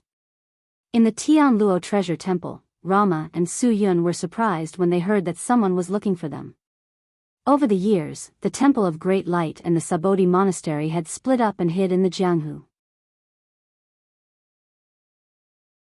In reality, they had very little contact with the martial artists of Eastern Qi. Of course, even when Chu Xiu was at the height of his power, the people of the Eastern Qi martial world did not report to Chu Xiu and betray their whereabouts. Although the relationship between the two sides could not be said to be good, it could not be said to be bad. For the sake of the fact that they were fellow martial artists in the past, Rama and Void Cloud also found a reception room to receive everyone. When they saw Rama and Su Yun again, after being shocked by Rama's current state, everyone cupped their hands and congratulated them. The Great Light Temple and the Sabodhi Monastery had successfully gotten their sect sites back and had also successfully joined the Heavenly Net Treasure Temple. Su Yun waved his hand with an ugly expression. Actually, there's nothing to congratulate us about. We've gotten back our sect's territory, but it's just a ruin. We still have to cultivate in the Tianluo Treasure Temple. Although the Tianluo Treasure Temple treats us well and shares the same lineage of Buddhism and martial Tao, it's not our inherited sect after all. Our generation is the last generation of the Great Light Temple and Sabodhi Monastery. The next generation will all be disciples of the Heavenly Luo Temple. Sect leader Ling Yunzi and sect leader Lu, if you join the Three Pure Temple, but the price is that there will be no more Chunyang Dao sect and martial arts sect in this world. Are you willing? Ling Yunzi and Lu Changlu shook their heads. Of course, they were unwilling. With the inherited sect in their hands, no matter how weak it was, it belonged to them. If they joined another sect, it would belong to someone else. Although he had joined a powerful sect and his benefits were guaranteed, the inheritance of his ancestors had been severed in his hands. To put it bluntly, this was something that he wouldn't be able to face his ancestors in the future when he went to the underworld. Therefore, apart from some sects that did not have a long history of inheritance, sects like the Chunyang Dao sect that had been passed down for nearly 10,000 years would not easily give up their own inheritance. Alright, everyone. Let's cut to the chase. Why have you all come to find us today? Luo Mo opened his mouth and asked. Ling Yunzi sighed and said, we came today to ask for help from the two masters. As he spoke, Ling Yunzi told the two of them what had happened. Originally, these words should have been said by Mo Tianlin, but now it was changed to Ling Yunzi. After all, Sabodhi Zen Temple and Great Light Temple were destroyed by Chu Xiu. Although Mo Tianlin did not participate in it at all, his identity as a good friend of Chu Xiu was still a little sensitive. Therefore, he kept a low profile at this time, lest these two would vent their anger on him. Rama and Su Yun looked at each other and communicated secretly. Then, they said, we can't make the decision on this matter. We can mention it to Zen Master Ji Shan, but we can't guarantee whether Zen Master Ji Shan will agree or not. Ling Yunzi quickly said, "It doesn't matter. As long as the two of you mention it, it will be fine." For Su Yun and Rama, this was not a big matter. They could mention it for the sake of their past relationship. However, it mainly depended on Zen Master Ji Shan's attitude. If Zen Master Ji Shan did not agree, they had just joined Tianluo Temple. Naturally, they would not force Tianluo Temple to take action. After Su Yun and Rama turned around and told these things to Zen Master Ji Shan, Zen Master Ji Shan immediately shook his head and said, "Tianluo Temple will not interfere in this matter, and we can't interfere in it." Seeing that Zen Master Ji Shan refused so quickly, Su Yun still felt uncomfortable in his heart. He just nodded and said, "Okay, I will go and refuse them. But Pavilion Master, can I know the reason? Tianluo Temple has a big hatred with Sanskrit for orthodoxy. Why not take advantage of this opportunity to weaken Sanskrit's strength and let the martial arts world of Eastern Qi be grateful? Isn't it a win-win situation?" Zen Master Ji Shan looked at Su Yun in surprise. Su Yun was able to see the gains and losses of a matter so clearly. He was indeed a person who used to be in charge of a great force. Such an existence could directly become the ruler of a pavilion as long as his strength could keep up. Zen Master Ji Shan shook his head gently and explained to Su Yun, "What you said is right, but you don't understand the structure of the Daoist forces. We and Sanskrit are indeed attacking each other, and we even try our best to weaken each other's strength. But in fact, the real deciding factor is the world-honored one and the master of Sanskrit. Only the supreme experts of the ninth heaven are qualified to decide the key to victory. Apart from these two supreme experts who could decide the outcome of the battle, the most important thing was the inheritance. At present, Tianluo Temple has the upper hand. Your two sects have merged into Tianluo Temple, which is why Sanskrit is so anxious and overbearingly recruited disciples. But even so, Sanskrit is not as good as us.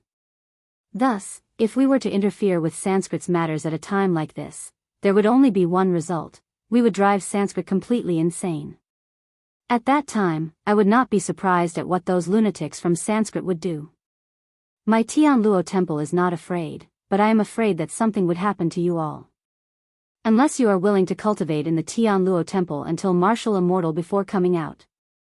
The Sanskrit is already declining.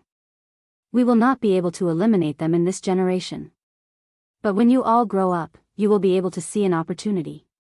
There is no need to fight Sanskrit to the death. Remember, right now, you are all like porcelain. Developing your own strength is the most important thing. There is no need to fight Sanskrit to the death. It is not worth it. The game between sects is like the way of chess. There is loss, and there is gain. Only by giving up this little bit of benefit right now will you be able to swallow more of the other party's chess pieces in the future. Su Yun laughed bitterly. He did not expect the Tianluo Temple to be unwilling to take action because of them. If it were not for them, the Tianluo Temple would not be able to obtain an enormous advantage in the next generation. Likely, the Tianluo Temple would not give up on this opportunity to increase its reputation and strike at the Sanskrit sect. Of course, Su Yun would not tell them the true reason. He had merely conveyed the Tianluo Temple's intentions. They would not be taking action. At that moment, the disappointment in Ling Yunzi and the others' hearts was even greater than before. It could be said that they had fallen into despair. If it were not for Mo Tianlin's suggestion, they would still be able to endure it. However, after Mo Tianlin's suggestion, they finally had hope. Yet, in the end, it turned out like this. This made them even more unable to endure it. In fact, there were even some people present that slandered Su Yun and Luo Mo in soft voices. They said that after joining the Tianluo Temple, they no longer considered themselves to be cultivators from the lower realms. They were actually unwilling to even help them with such a small matter. Hearing those words, even Mo Tianlin, the instigator of their actions, could not help but shake his head. Sure enough, these people were not people that could be befriended. It was a favor to help them, and it was their duty not to help them. In the end, they only knew how to blame the heavens and blame others. Such people were not even qualified to be allies. This matter was brought up by Mo Tianlin, so the few of them turned to look at Mo Tianlin. Mo clan leader, what should we do now? Mo Tianlin spread his hands and put on a helpless expression. He said, everyone is asking me, but who should I ask? I have no other choice. The Brahmin sect is powerful. Everyone, please take care of yourselves. After speaking, Mo Tianlin cupped his hands and turned to leave. However, after returning to the Mo clan, he used the array board that Chu Xiu had previously given him to pass the news of his success to Chu Xiu. After receiving the news, Chu Xiu was not surprised by the Tianluo temple's choice at all. He had guessed correctly. At this time, the Tianluo temple would definitely choose to peacefully cultivate the cultivators from the Great Light Temple and the Sabodhi Monastery who had come to seek refuge. Why would they fight to the death with the Brahmin sect? However, even if the Tianluo temple was not prepared to make a move, he was prepared to make a move. Chu Xiu used the last trace of mental strength left by the inner demon in his mind to contact the inner demon, who was undercover in the Brahmin sect.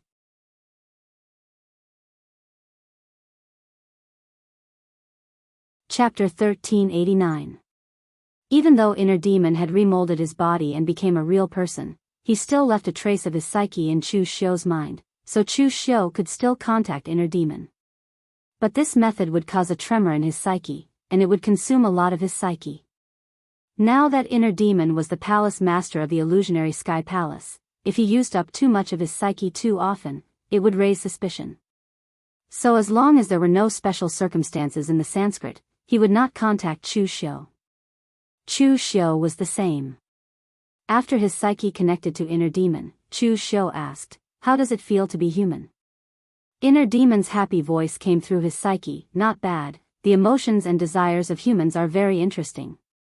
Before, I could only feel the emotions of others, but now I can feel them myself. But it's too easy to imitate them, sometimes I don't even know if the emotions I show are real or fake. Inner demon, with Ji Xinluo's identity, could be said to be in his element in the Sanskrit. It was precisely because he could perfectly control the 7 emotions and 6 desires and other emotions that he could detect all kinds of emotions in others and then use the most appropriate way to deal with them. Therefore, in the Sanskrit sect, Heart Demon could be said to have no enemies. Anyone who had interacted with him felt that he was a good person.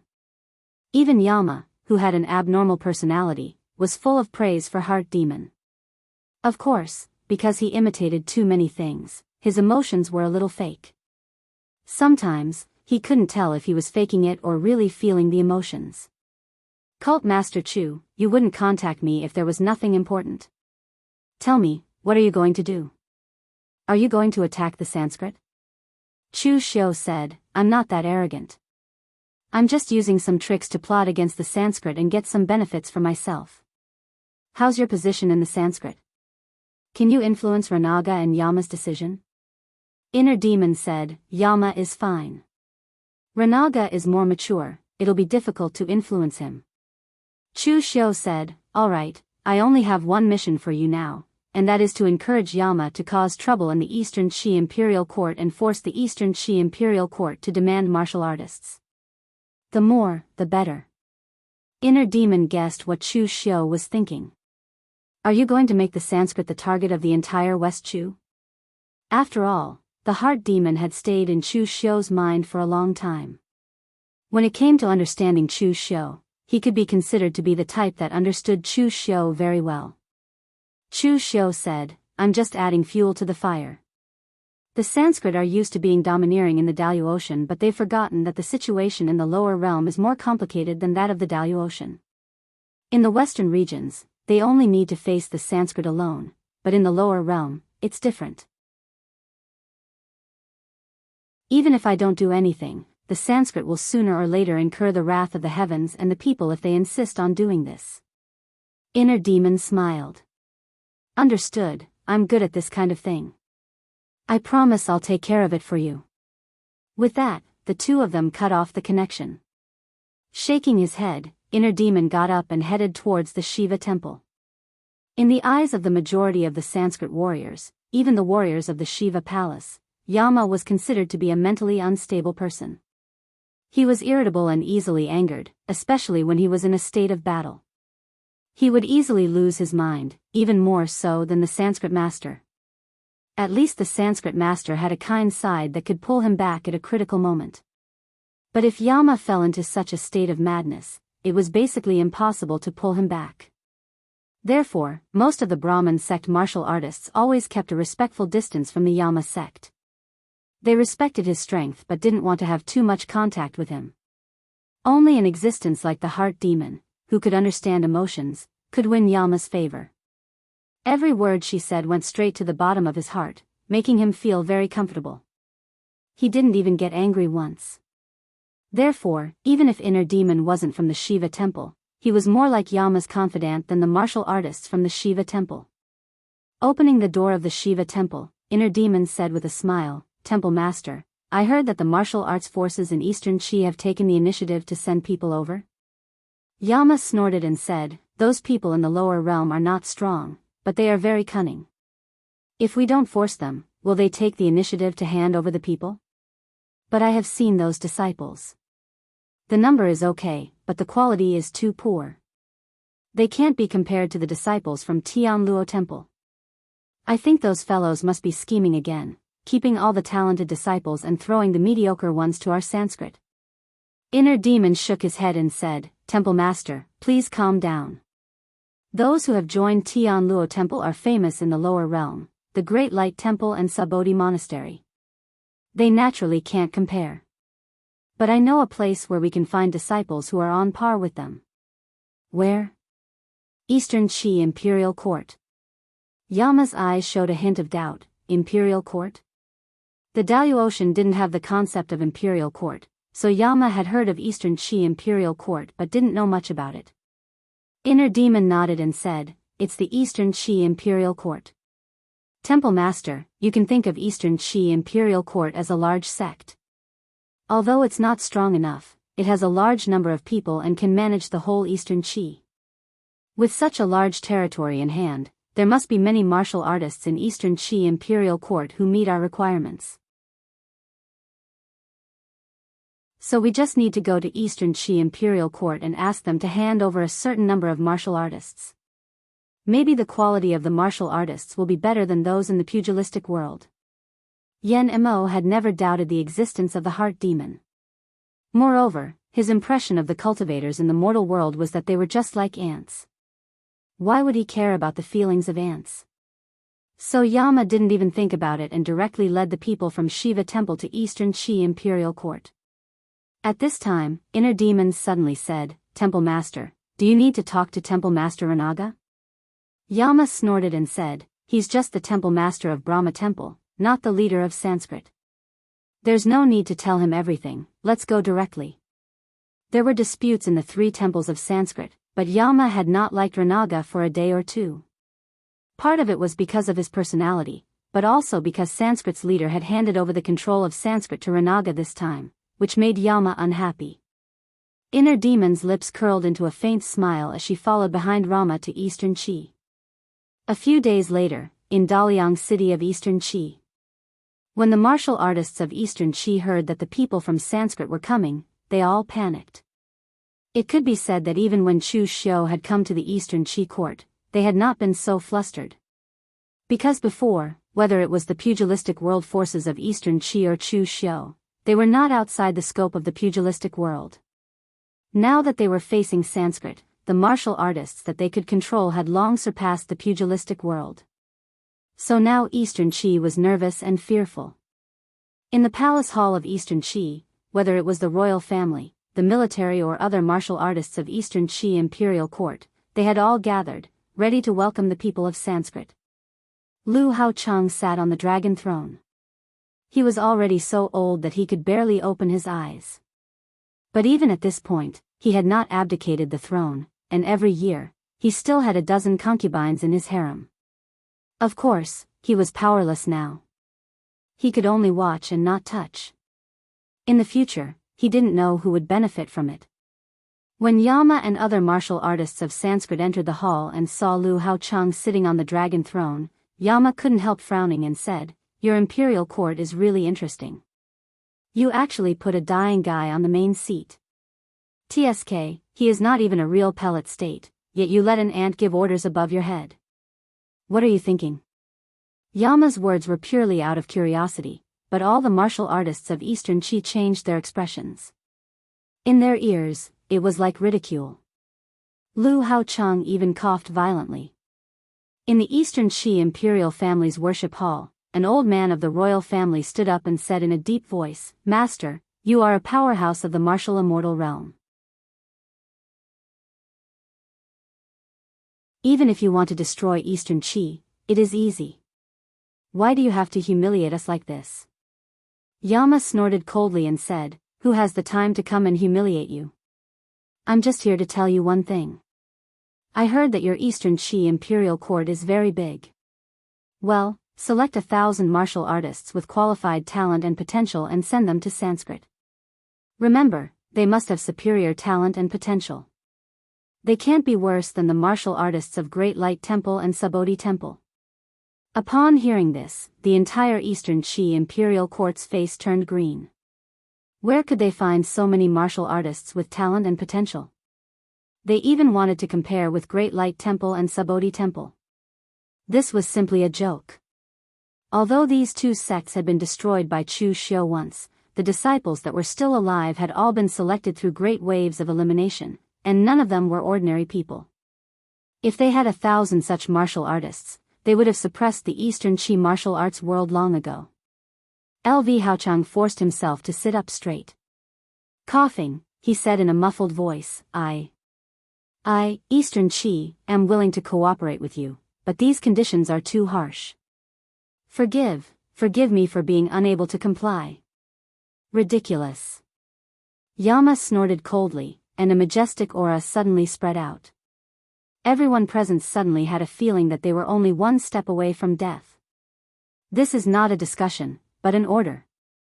You let a dying ant sit there and discuss these things with me, and I've already tolerated it. Now you, an ant, still dare to make excuses?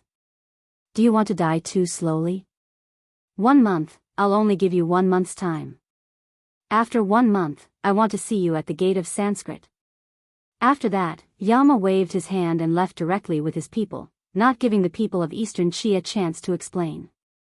When the people of Eastern Qi broke free from the terrifying aura and breathed a sigh of relief, someone subconsciously turned to look at Lu Haocheng, only to see Lu Haocheng sitting on the dragon throne, staring angrily in front of him, no longer breathing. His Majesty has returned to heaven.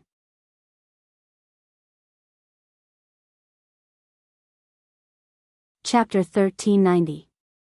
Lu Haocheng was dead. To be precise, he was angered to death by Yama. After all, he was the ruler of a country. Although he was not much, the combined forces of the entire Eastern Qi could be compared to a top-notch sect. Of course, that was in the lower realm. However, Yama treated him like he was an ant. It was disdain that came from the bottom of his heart. It made Lu Haocheng feel extremely humiliated and angry. Even when Chu Xiu was in the lower realm, although he did not really take Eastern Qi seriously, he still treated him with respect on the surface and even addressed him as His Majesty. Lu Haocheng, who was already on the verge of death, died after being provoked by Yama. This was something that Chu Xiu did not expect. Who would have thought that Lu Haocheng, who had been an emperor for his entire life, would have such a low tolerance level? However, it was not a bad thing. With Lu Haocheng's death, all the forces of Eastern Qi were extremely angry and aggrieved. A dynasty was the combination of countless forces. This was something that Yama did not understand. Lu Haocheng's strength was indeed like that of an ant, and he was even very muddle-headed. However, as long as he sat on the dragon throne, he was the representative of this collective of interests. He was their face. Yama was so angry that Lu Haocheng died. Basically, after slapping Eastern Qi's face until it was swollen, he stepped on it ruthlessly. However, even if the people of Eastern Qi were angry, what could they do? What could they do to the Sanskrit sect? What could they do to an 8th heaven martial immortal expert? They could only endure it and settle their own matters first. After Lu Haochang's death, Eastern Qi started another internal strife. However, this internal strife was very short. It ended in less than 3 days. The final winner was the second prince, Lu Longguang. After successfully ascending to the throne of Eastern Qi, he began to hold the funeral and enthronement ceremony. He invited the envoys of Northern Yan and West Chu, as well as the major sects in Jianghu. The Kunlun devil cult was the only sect in the lower realm that could compete with the top Daoist forces. Naturally, they were invited as well. However, Eastern Qi thought that the Kunlun devil cult would only send some emissaries. He did not expect that it would be Chu Xiu himself. Upon hearing this news, LV Longguang and a group of Eastern Qi's higher-ups personally came out to greet Chu Xiu with great respect. After the incident with Yama, they finally understood how powerful a martial immortal was compared to a mortal strength. It could be said that a martial immortal was like a real demigod. Even the weakest martial immortal in Eastern Qi would not be able to withstand his mortal strength. After so many years of not seeing each other, the young and valiant LV Longguang of the past had already become a middle-aged man with graying temples. His temperament was no longer as sharp and ambitious as before. Now, he seemed to be very cautious. Chu Xiu sighed and cupped his hands together. I did not expect the late emperor to pass away in such a way. But your majesty, there is no need to be sad. Everyone dies. Compared to the previous emperors, the late emperor has lived a long life. LV Longguang thought to himself, why should I be sad? I am more than happy that the old thing is dead. If he had lived longer, he would have killed himself. But now that he is dead, the mess of Eastern Qi is left to me. LV Longguang sighed. Thank you, Cult Master Chu, for your consolation. I can accept my father's death. But when I think of the humiliation and threats from the Sanskrit, I feel so wronged. I, Eastern Qi, feel so wronged. In front of Chu Xiu, LV Longguang, the new emperor of Eastern Qi, was extremely respectful. He did not even address himself as emperor. Of course, this was not only because of Chu Xiu's strength, but also because of Chu Xiu's attitude. When Chu Xiu went to Eastern Qi and threatened the Phantom King, Chao Ying, they thought that Chu Xiu was overbearing and lawless. But after witnessing Yanma's actions, they finally understood what it meant to be overbearing and lawless. At least Chu Xiu abided by the rules of the lower realm. He addressed LV Longguang as His Majesty. This time, he came personally to pay respects to Lu Haochang and to attend the coronation ceremony. This made LV Longguang and the people of Eastern Qi feel inexplicably touched. They felt that they were valued and favored by someone. Chu Xiu narrowed his eyes and shook his head. Let it go, Your Majesty. A new era has begun in the Daoist lower realm. This is an era of great competition. The rules of the past are no longer applicable. Everyone is determined by their strength. In the past, in Northern Yan, there were even sects that sought refuge with the martial immortals of the upper realm. They then occupied the palace of the Northern Yan emperor. They did not respect the Northern Yan royalty at all. Although Eastern Qi and Northern Yan were enemies, when LV Longguang heard this news, he felt that they were in the same boat. How was the matter handled in the end? LV Longguang asked. Chu Xiu narrowed his eyes. I supported the Northern Yan emperor, Xiangli, to the throne. Who doesn't know that Northern Yan is under the control of the Holy Church? They dared to be rude to the Northern Yan emperor and did not take the Northern Yan emperor seriously. That means they did not take me, Chu Xiu, or the Holy Church seriously.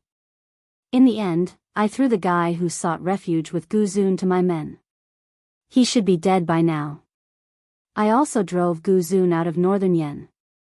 I don't think he dares to come back. He even invited Fang Daochen of the Star River Martial School to help. What a joke. The Star River Martial School has yet to gain a firm foothold in Eastern Qi. They dared to meddle in the affairs of Northern Yan. I also chased them out. Chu Xiu's words made LV Longguang's blood boil. He was even envious of his counterpart in the north. This was the confidence that came from having a backer. This was the confidence that came from strength. Although it was uncomfortable to be a vassal now that he was the emperor, it was better than being threatened like this. LV Longguang gritted his teeth. Cult Master Chu, you should know the situation of Eastern Qi. The Sanskrit cult has gone too far. I, Eastern Qi, cannot hold on any longer. If you are willing to save me, Eastern Qi, I, Eastern Qi, am willing to make the Kunlun devil cult the national religion. I, Cult Master Chu, will follow your lead. The surrounding higher-ups of Eastern Qi all jumped in fright. LV Longguang had not discussed this with them. He had said it on his own accord. Chu Xiu raised an eyebrow. Are you sure? Do you know that by doing this, you've completely offended the Sanskrit sect? Not only that, you've also been tied to our Kunlun demon sect. Once something happens to our Kunlun demon sect, your Eastern Qi kingdom will suffer as well. LV Longguang was just being impulsive. But now, he nodded firmly. I can't do anything about it now. How can I care about the future? The Sanskrit cult wants 1,000 disciples who are not inferior to the Great Light Temple and Subodhi Monastery. How can I, Eastern Qi, provide them? Instead of being blamed and threatened by the Sanskrit cult, I might as well turn against them now. Chu Xiu nodded in understanding. It's rare for your majesty to have such decisiveness and determination. I have a grudge against the Sanskrit cult as well. Of course, I'm willing to help your majesty. But it's not enough to rely on Eastern Qi alone. We need to gather the power of the entire Eastern Qi martial arts world to force the Sanskrit cult. We need to let them know that the people of the lower realm are not to be trifled with. LV Longguang nodded. Cult Master Chu, just tell me what you want to do. I will do as you say. Good. The Ying family's patriarch and Lu Changlu should be here, right? I want to meet them. Help me make the arrangements. In the entire Eastern Qi martial arts world, there were only two forces that had prestige and reputation. If they could take them down, they would be able to take down 90% of the forces in the Eastern Qi martial arts world. The Ying family was the leader of the 9 great clans. Now that the Ying family's patriarch had become a martial immortal, they had both power and reputation. As for the true martial sect, it was because of Ning Xuanji. LV Haochang's funeral and LV Longguang's ascension to the throne, these two matters were more than enough for the Ying family's patriarch to make a personal visit. However, after exchanging a few pleasantries, the Ying family's patriarch and Ying Bailu were summoned to a separate hall. The two were puzzled. As soon as they opened the door, they saw Chu Xiu. Chu Xiu had a faint smile on his face. Senior Ying, Brother Ying, how have you been? Cult Master Chu, why are you here? The Ying family's patriarch's tone was filled with vigilance. From his point of view, anything related to Chu Xiu was definitely not a good thing. LV Longguang, who was behind them, immediately closed the door and pretended to be having a private conversation. Is it strange for me to be here when such a big thing has happened in Eastern Qi? Chu Xiu asked in return. Then, he said in a deep voice, of course, I'm here for one more thing. For the future of the Eastern Qi martial arts world. How does Senior Ying feel about the Sanskrit sect's oppression and threats? It's been a long time since you felt so aggrieved. The Sanskrit sect has caused great indignation in Eastern Qi. They don't respect the Eastern Qi martial arts world or the rules of the lower realm at all. Senior Ying, don't you feel anything about these things? The Ying family's patriarch raised his eyebrows. What does this have to do with Cult Master Chu? He could roughly guess Chu Xiu's intentions. However, due to Chu Xiu's previous reputation, he felt that there was a conspiracy behind it. He dared not simply trust Chu Xiu. Chu Xiu pointed at LV Longguang. Of course it has something to do with me. His Majesty personally invited me here to uphold justice for Eastern Qi. He even allowed the Kunlun devil cult to become the national religion of Eastern Qi. Do you think this has anything to do with me? Senior Ying, I know you're wary of me. In the past, we belonged to the righteous and the demonic paths, and there might have been some misunderstandings between us. However, things are different now. The Daoist lower realm and a new era has begun. The old ways are meaningless now. You know what the Sanskrit sect is doing, but you can't fight back. You've just become a martial immortal and are in high spirits. However, you find yourself still a weakling in the eyes of others. That must be a terrible feeling. The Ying family is the leader of the 9 great clans. If you're willing to be oppressed and exploited by the Sanskrit sect, then forget what I said. However, Senior Ying, you've dominated the pugilistic world for your entire life. Are you willing to be like this? I heard that you're going to inherit the position of patriarch soon. Are you willing to be the patriarch of the Ying family like this? The Ying family's patriarch and Ying Bailu fell silent. Although they had heard that Chu Xiu was eloquent, they had always thought that he was only good at sowing discord and stirring up trouble. However, Chu Xiu's every word could be said to have struck a chord in their hearts.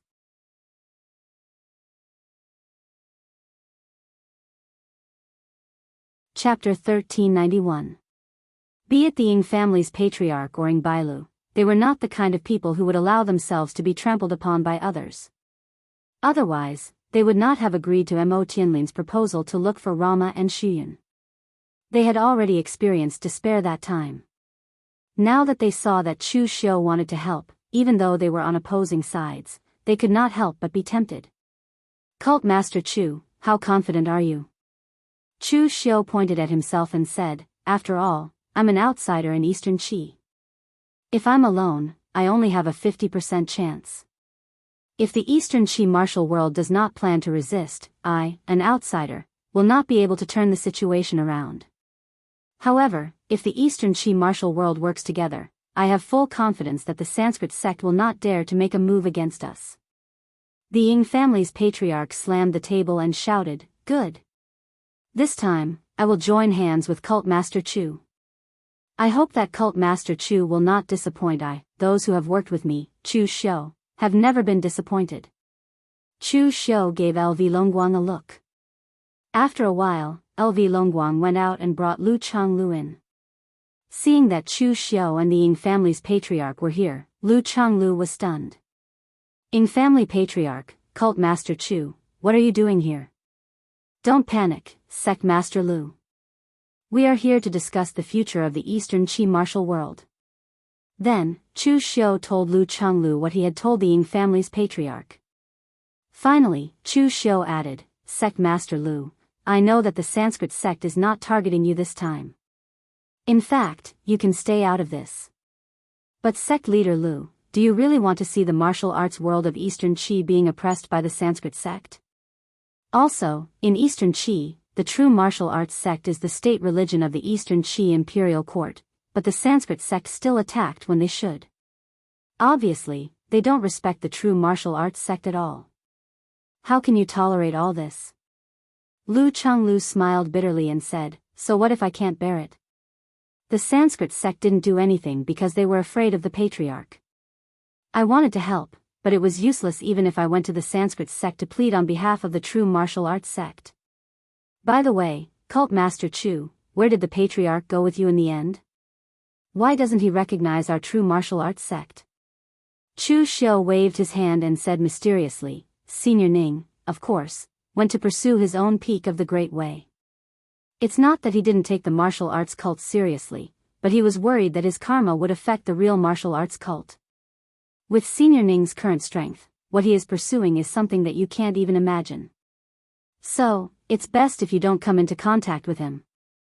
Even Chu Xiu didn't know what he was talking about, but Lu Changlu seemed to think that it made sense. Chu Xiu continued, but the legacy that Senior Ning left behind is your biggest trump card, Sect Leader Lu.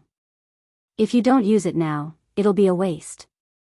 Lu Changlu couldn't help but ask, then how should I use it? Chu Xiu narrowed his eyes and said, it's simple. Take a gamble. Bet that the Sanskrit sect won't dare to touch the true martial arts sect, and bet that the Sanskrit sect won't risk the public's wrath to touch all the martial artists in Eastern Qi. Don't think too highly of the Sanskrit sect. As long as all the martial artists in Eastern Qi unite and stand in front of the Sanskrit sect, they won't dare to kill you even if you ask them to. The Ying family's patriarch couldn't help but ask, what if the Sanskrit sect really dares to kill us? Chu Xiu pointed at himself and said, then it's my turn to take action. The mortal world has its own rules, and the Daoist people have their own rules too. Before the mortal world came here, the rules were set by the Taoist master and all the Daoist forces. Now that the Sanskrit sect's patriarch is not here, I don't believe that they would dare to commit a massacre in eastern Qi. Moreover, as long as I'm here, the Sanskrit sect won't have the chance to start a massacre. The Ying family's patriarch and Lu Changlu looked at each other and nodded slightly. They chose to believe in Chu Xiu, not because they approved of Chu Xiu, but because the Sanskrit sect had gone too far. Although Chu Xiu belonged to the orthodox sect and the demon sect, he was still a sect in the mortal world, and to some extent, he could be considered as one of them. But the Sanskrit sect was an outsider who was overbearing and vile. With such a comparison, they naturally knew what to choose. After the secret discussion, the two forces immediately informed other small forces in eastern Qi. The eastern Qi imperial court, the Ying family, the head of the 9 great families, and the true martial sect with Ning Xuanji's halo, could basically deal with all the martial arts forces in eastern Qi.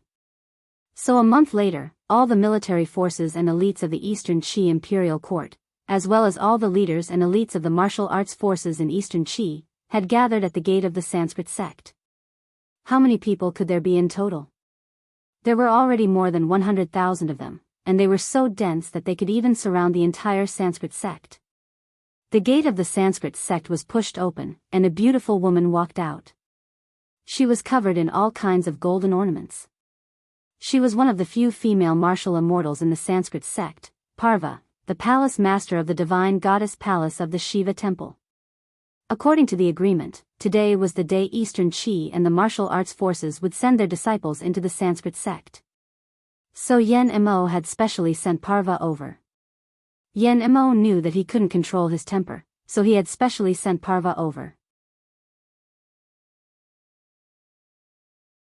After all, she was a woman, and she was beautiful.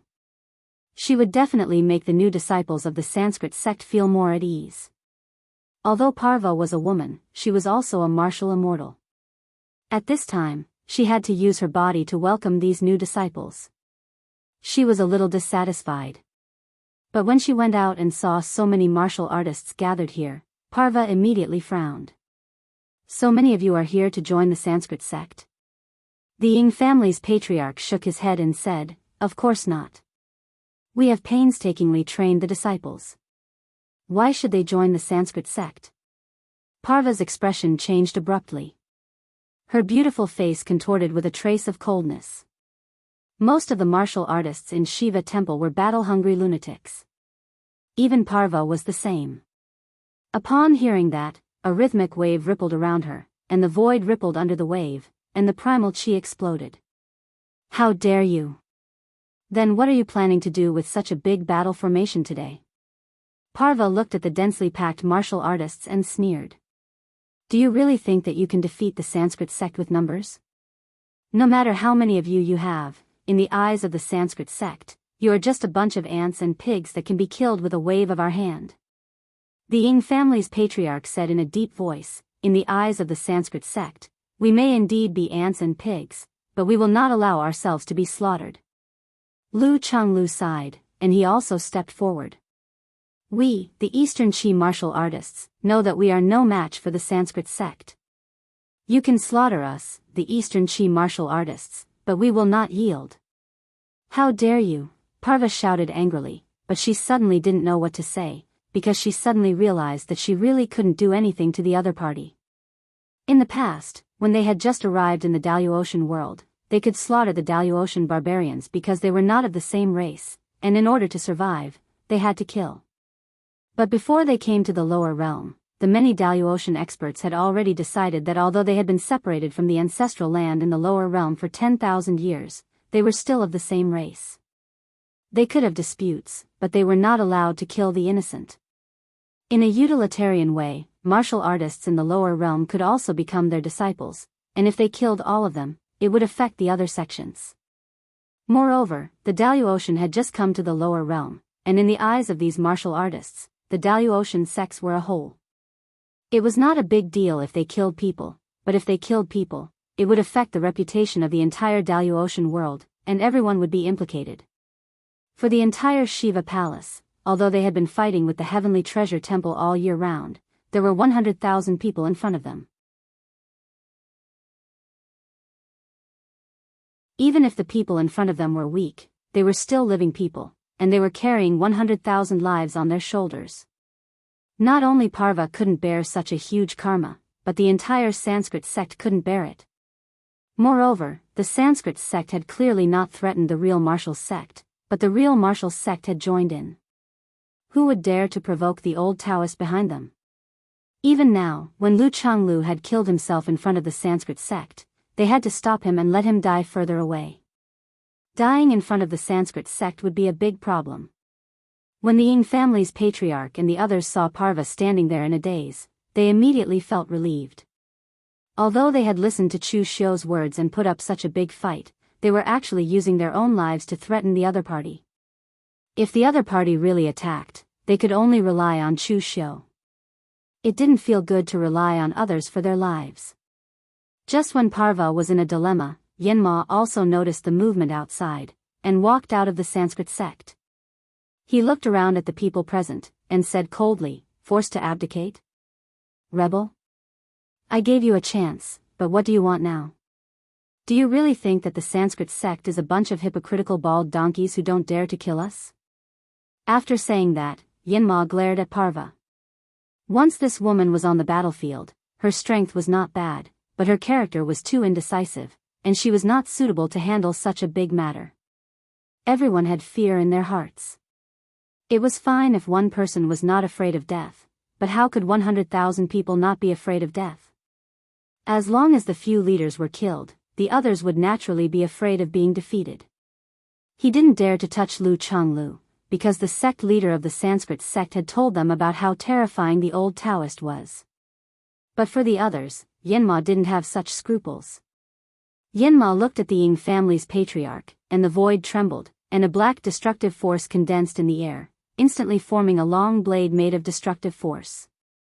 It pierced through space and time, and in the next moment, appeared in front of the Ying family's patriarch. But at this moment, the Buddha's light descended, and the cross-shaped lotus seal fell, instantly shattering the destructive force. Chu Xiu! Yanma shouted angrily, and his eyes flickered with dense killing intent. You're tuning into the Carefree Valley YouTube channel. Don't forget to subscribe and join us on this journey to catch the most captivating stories.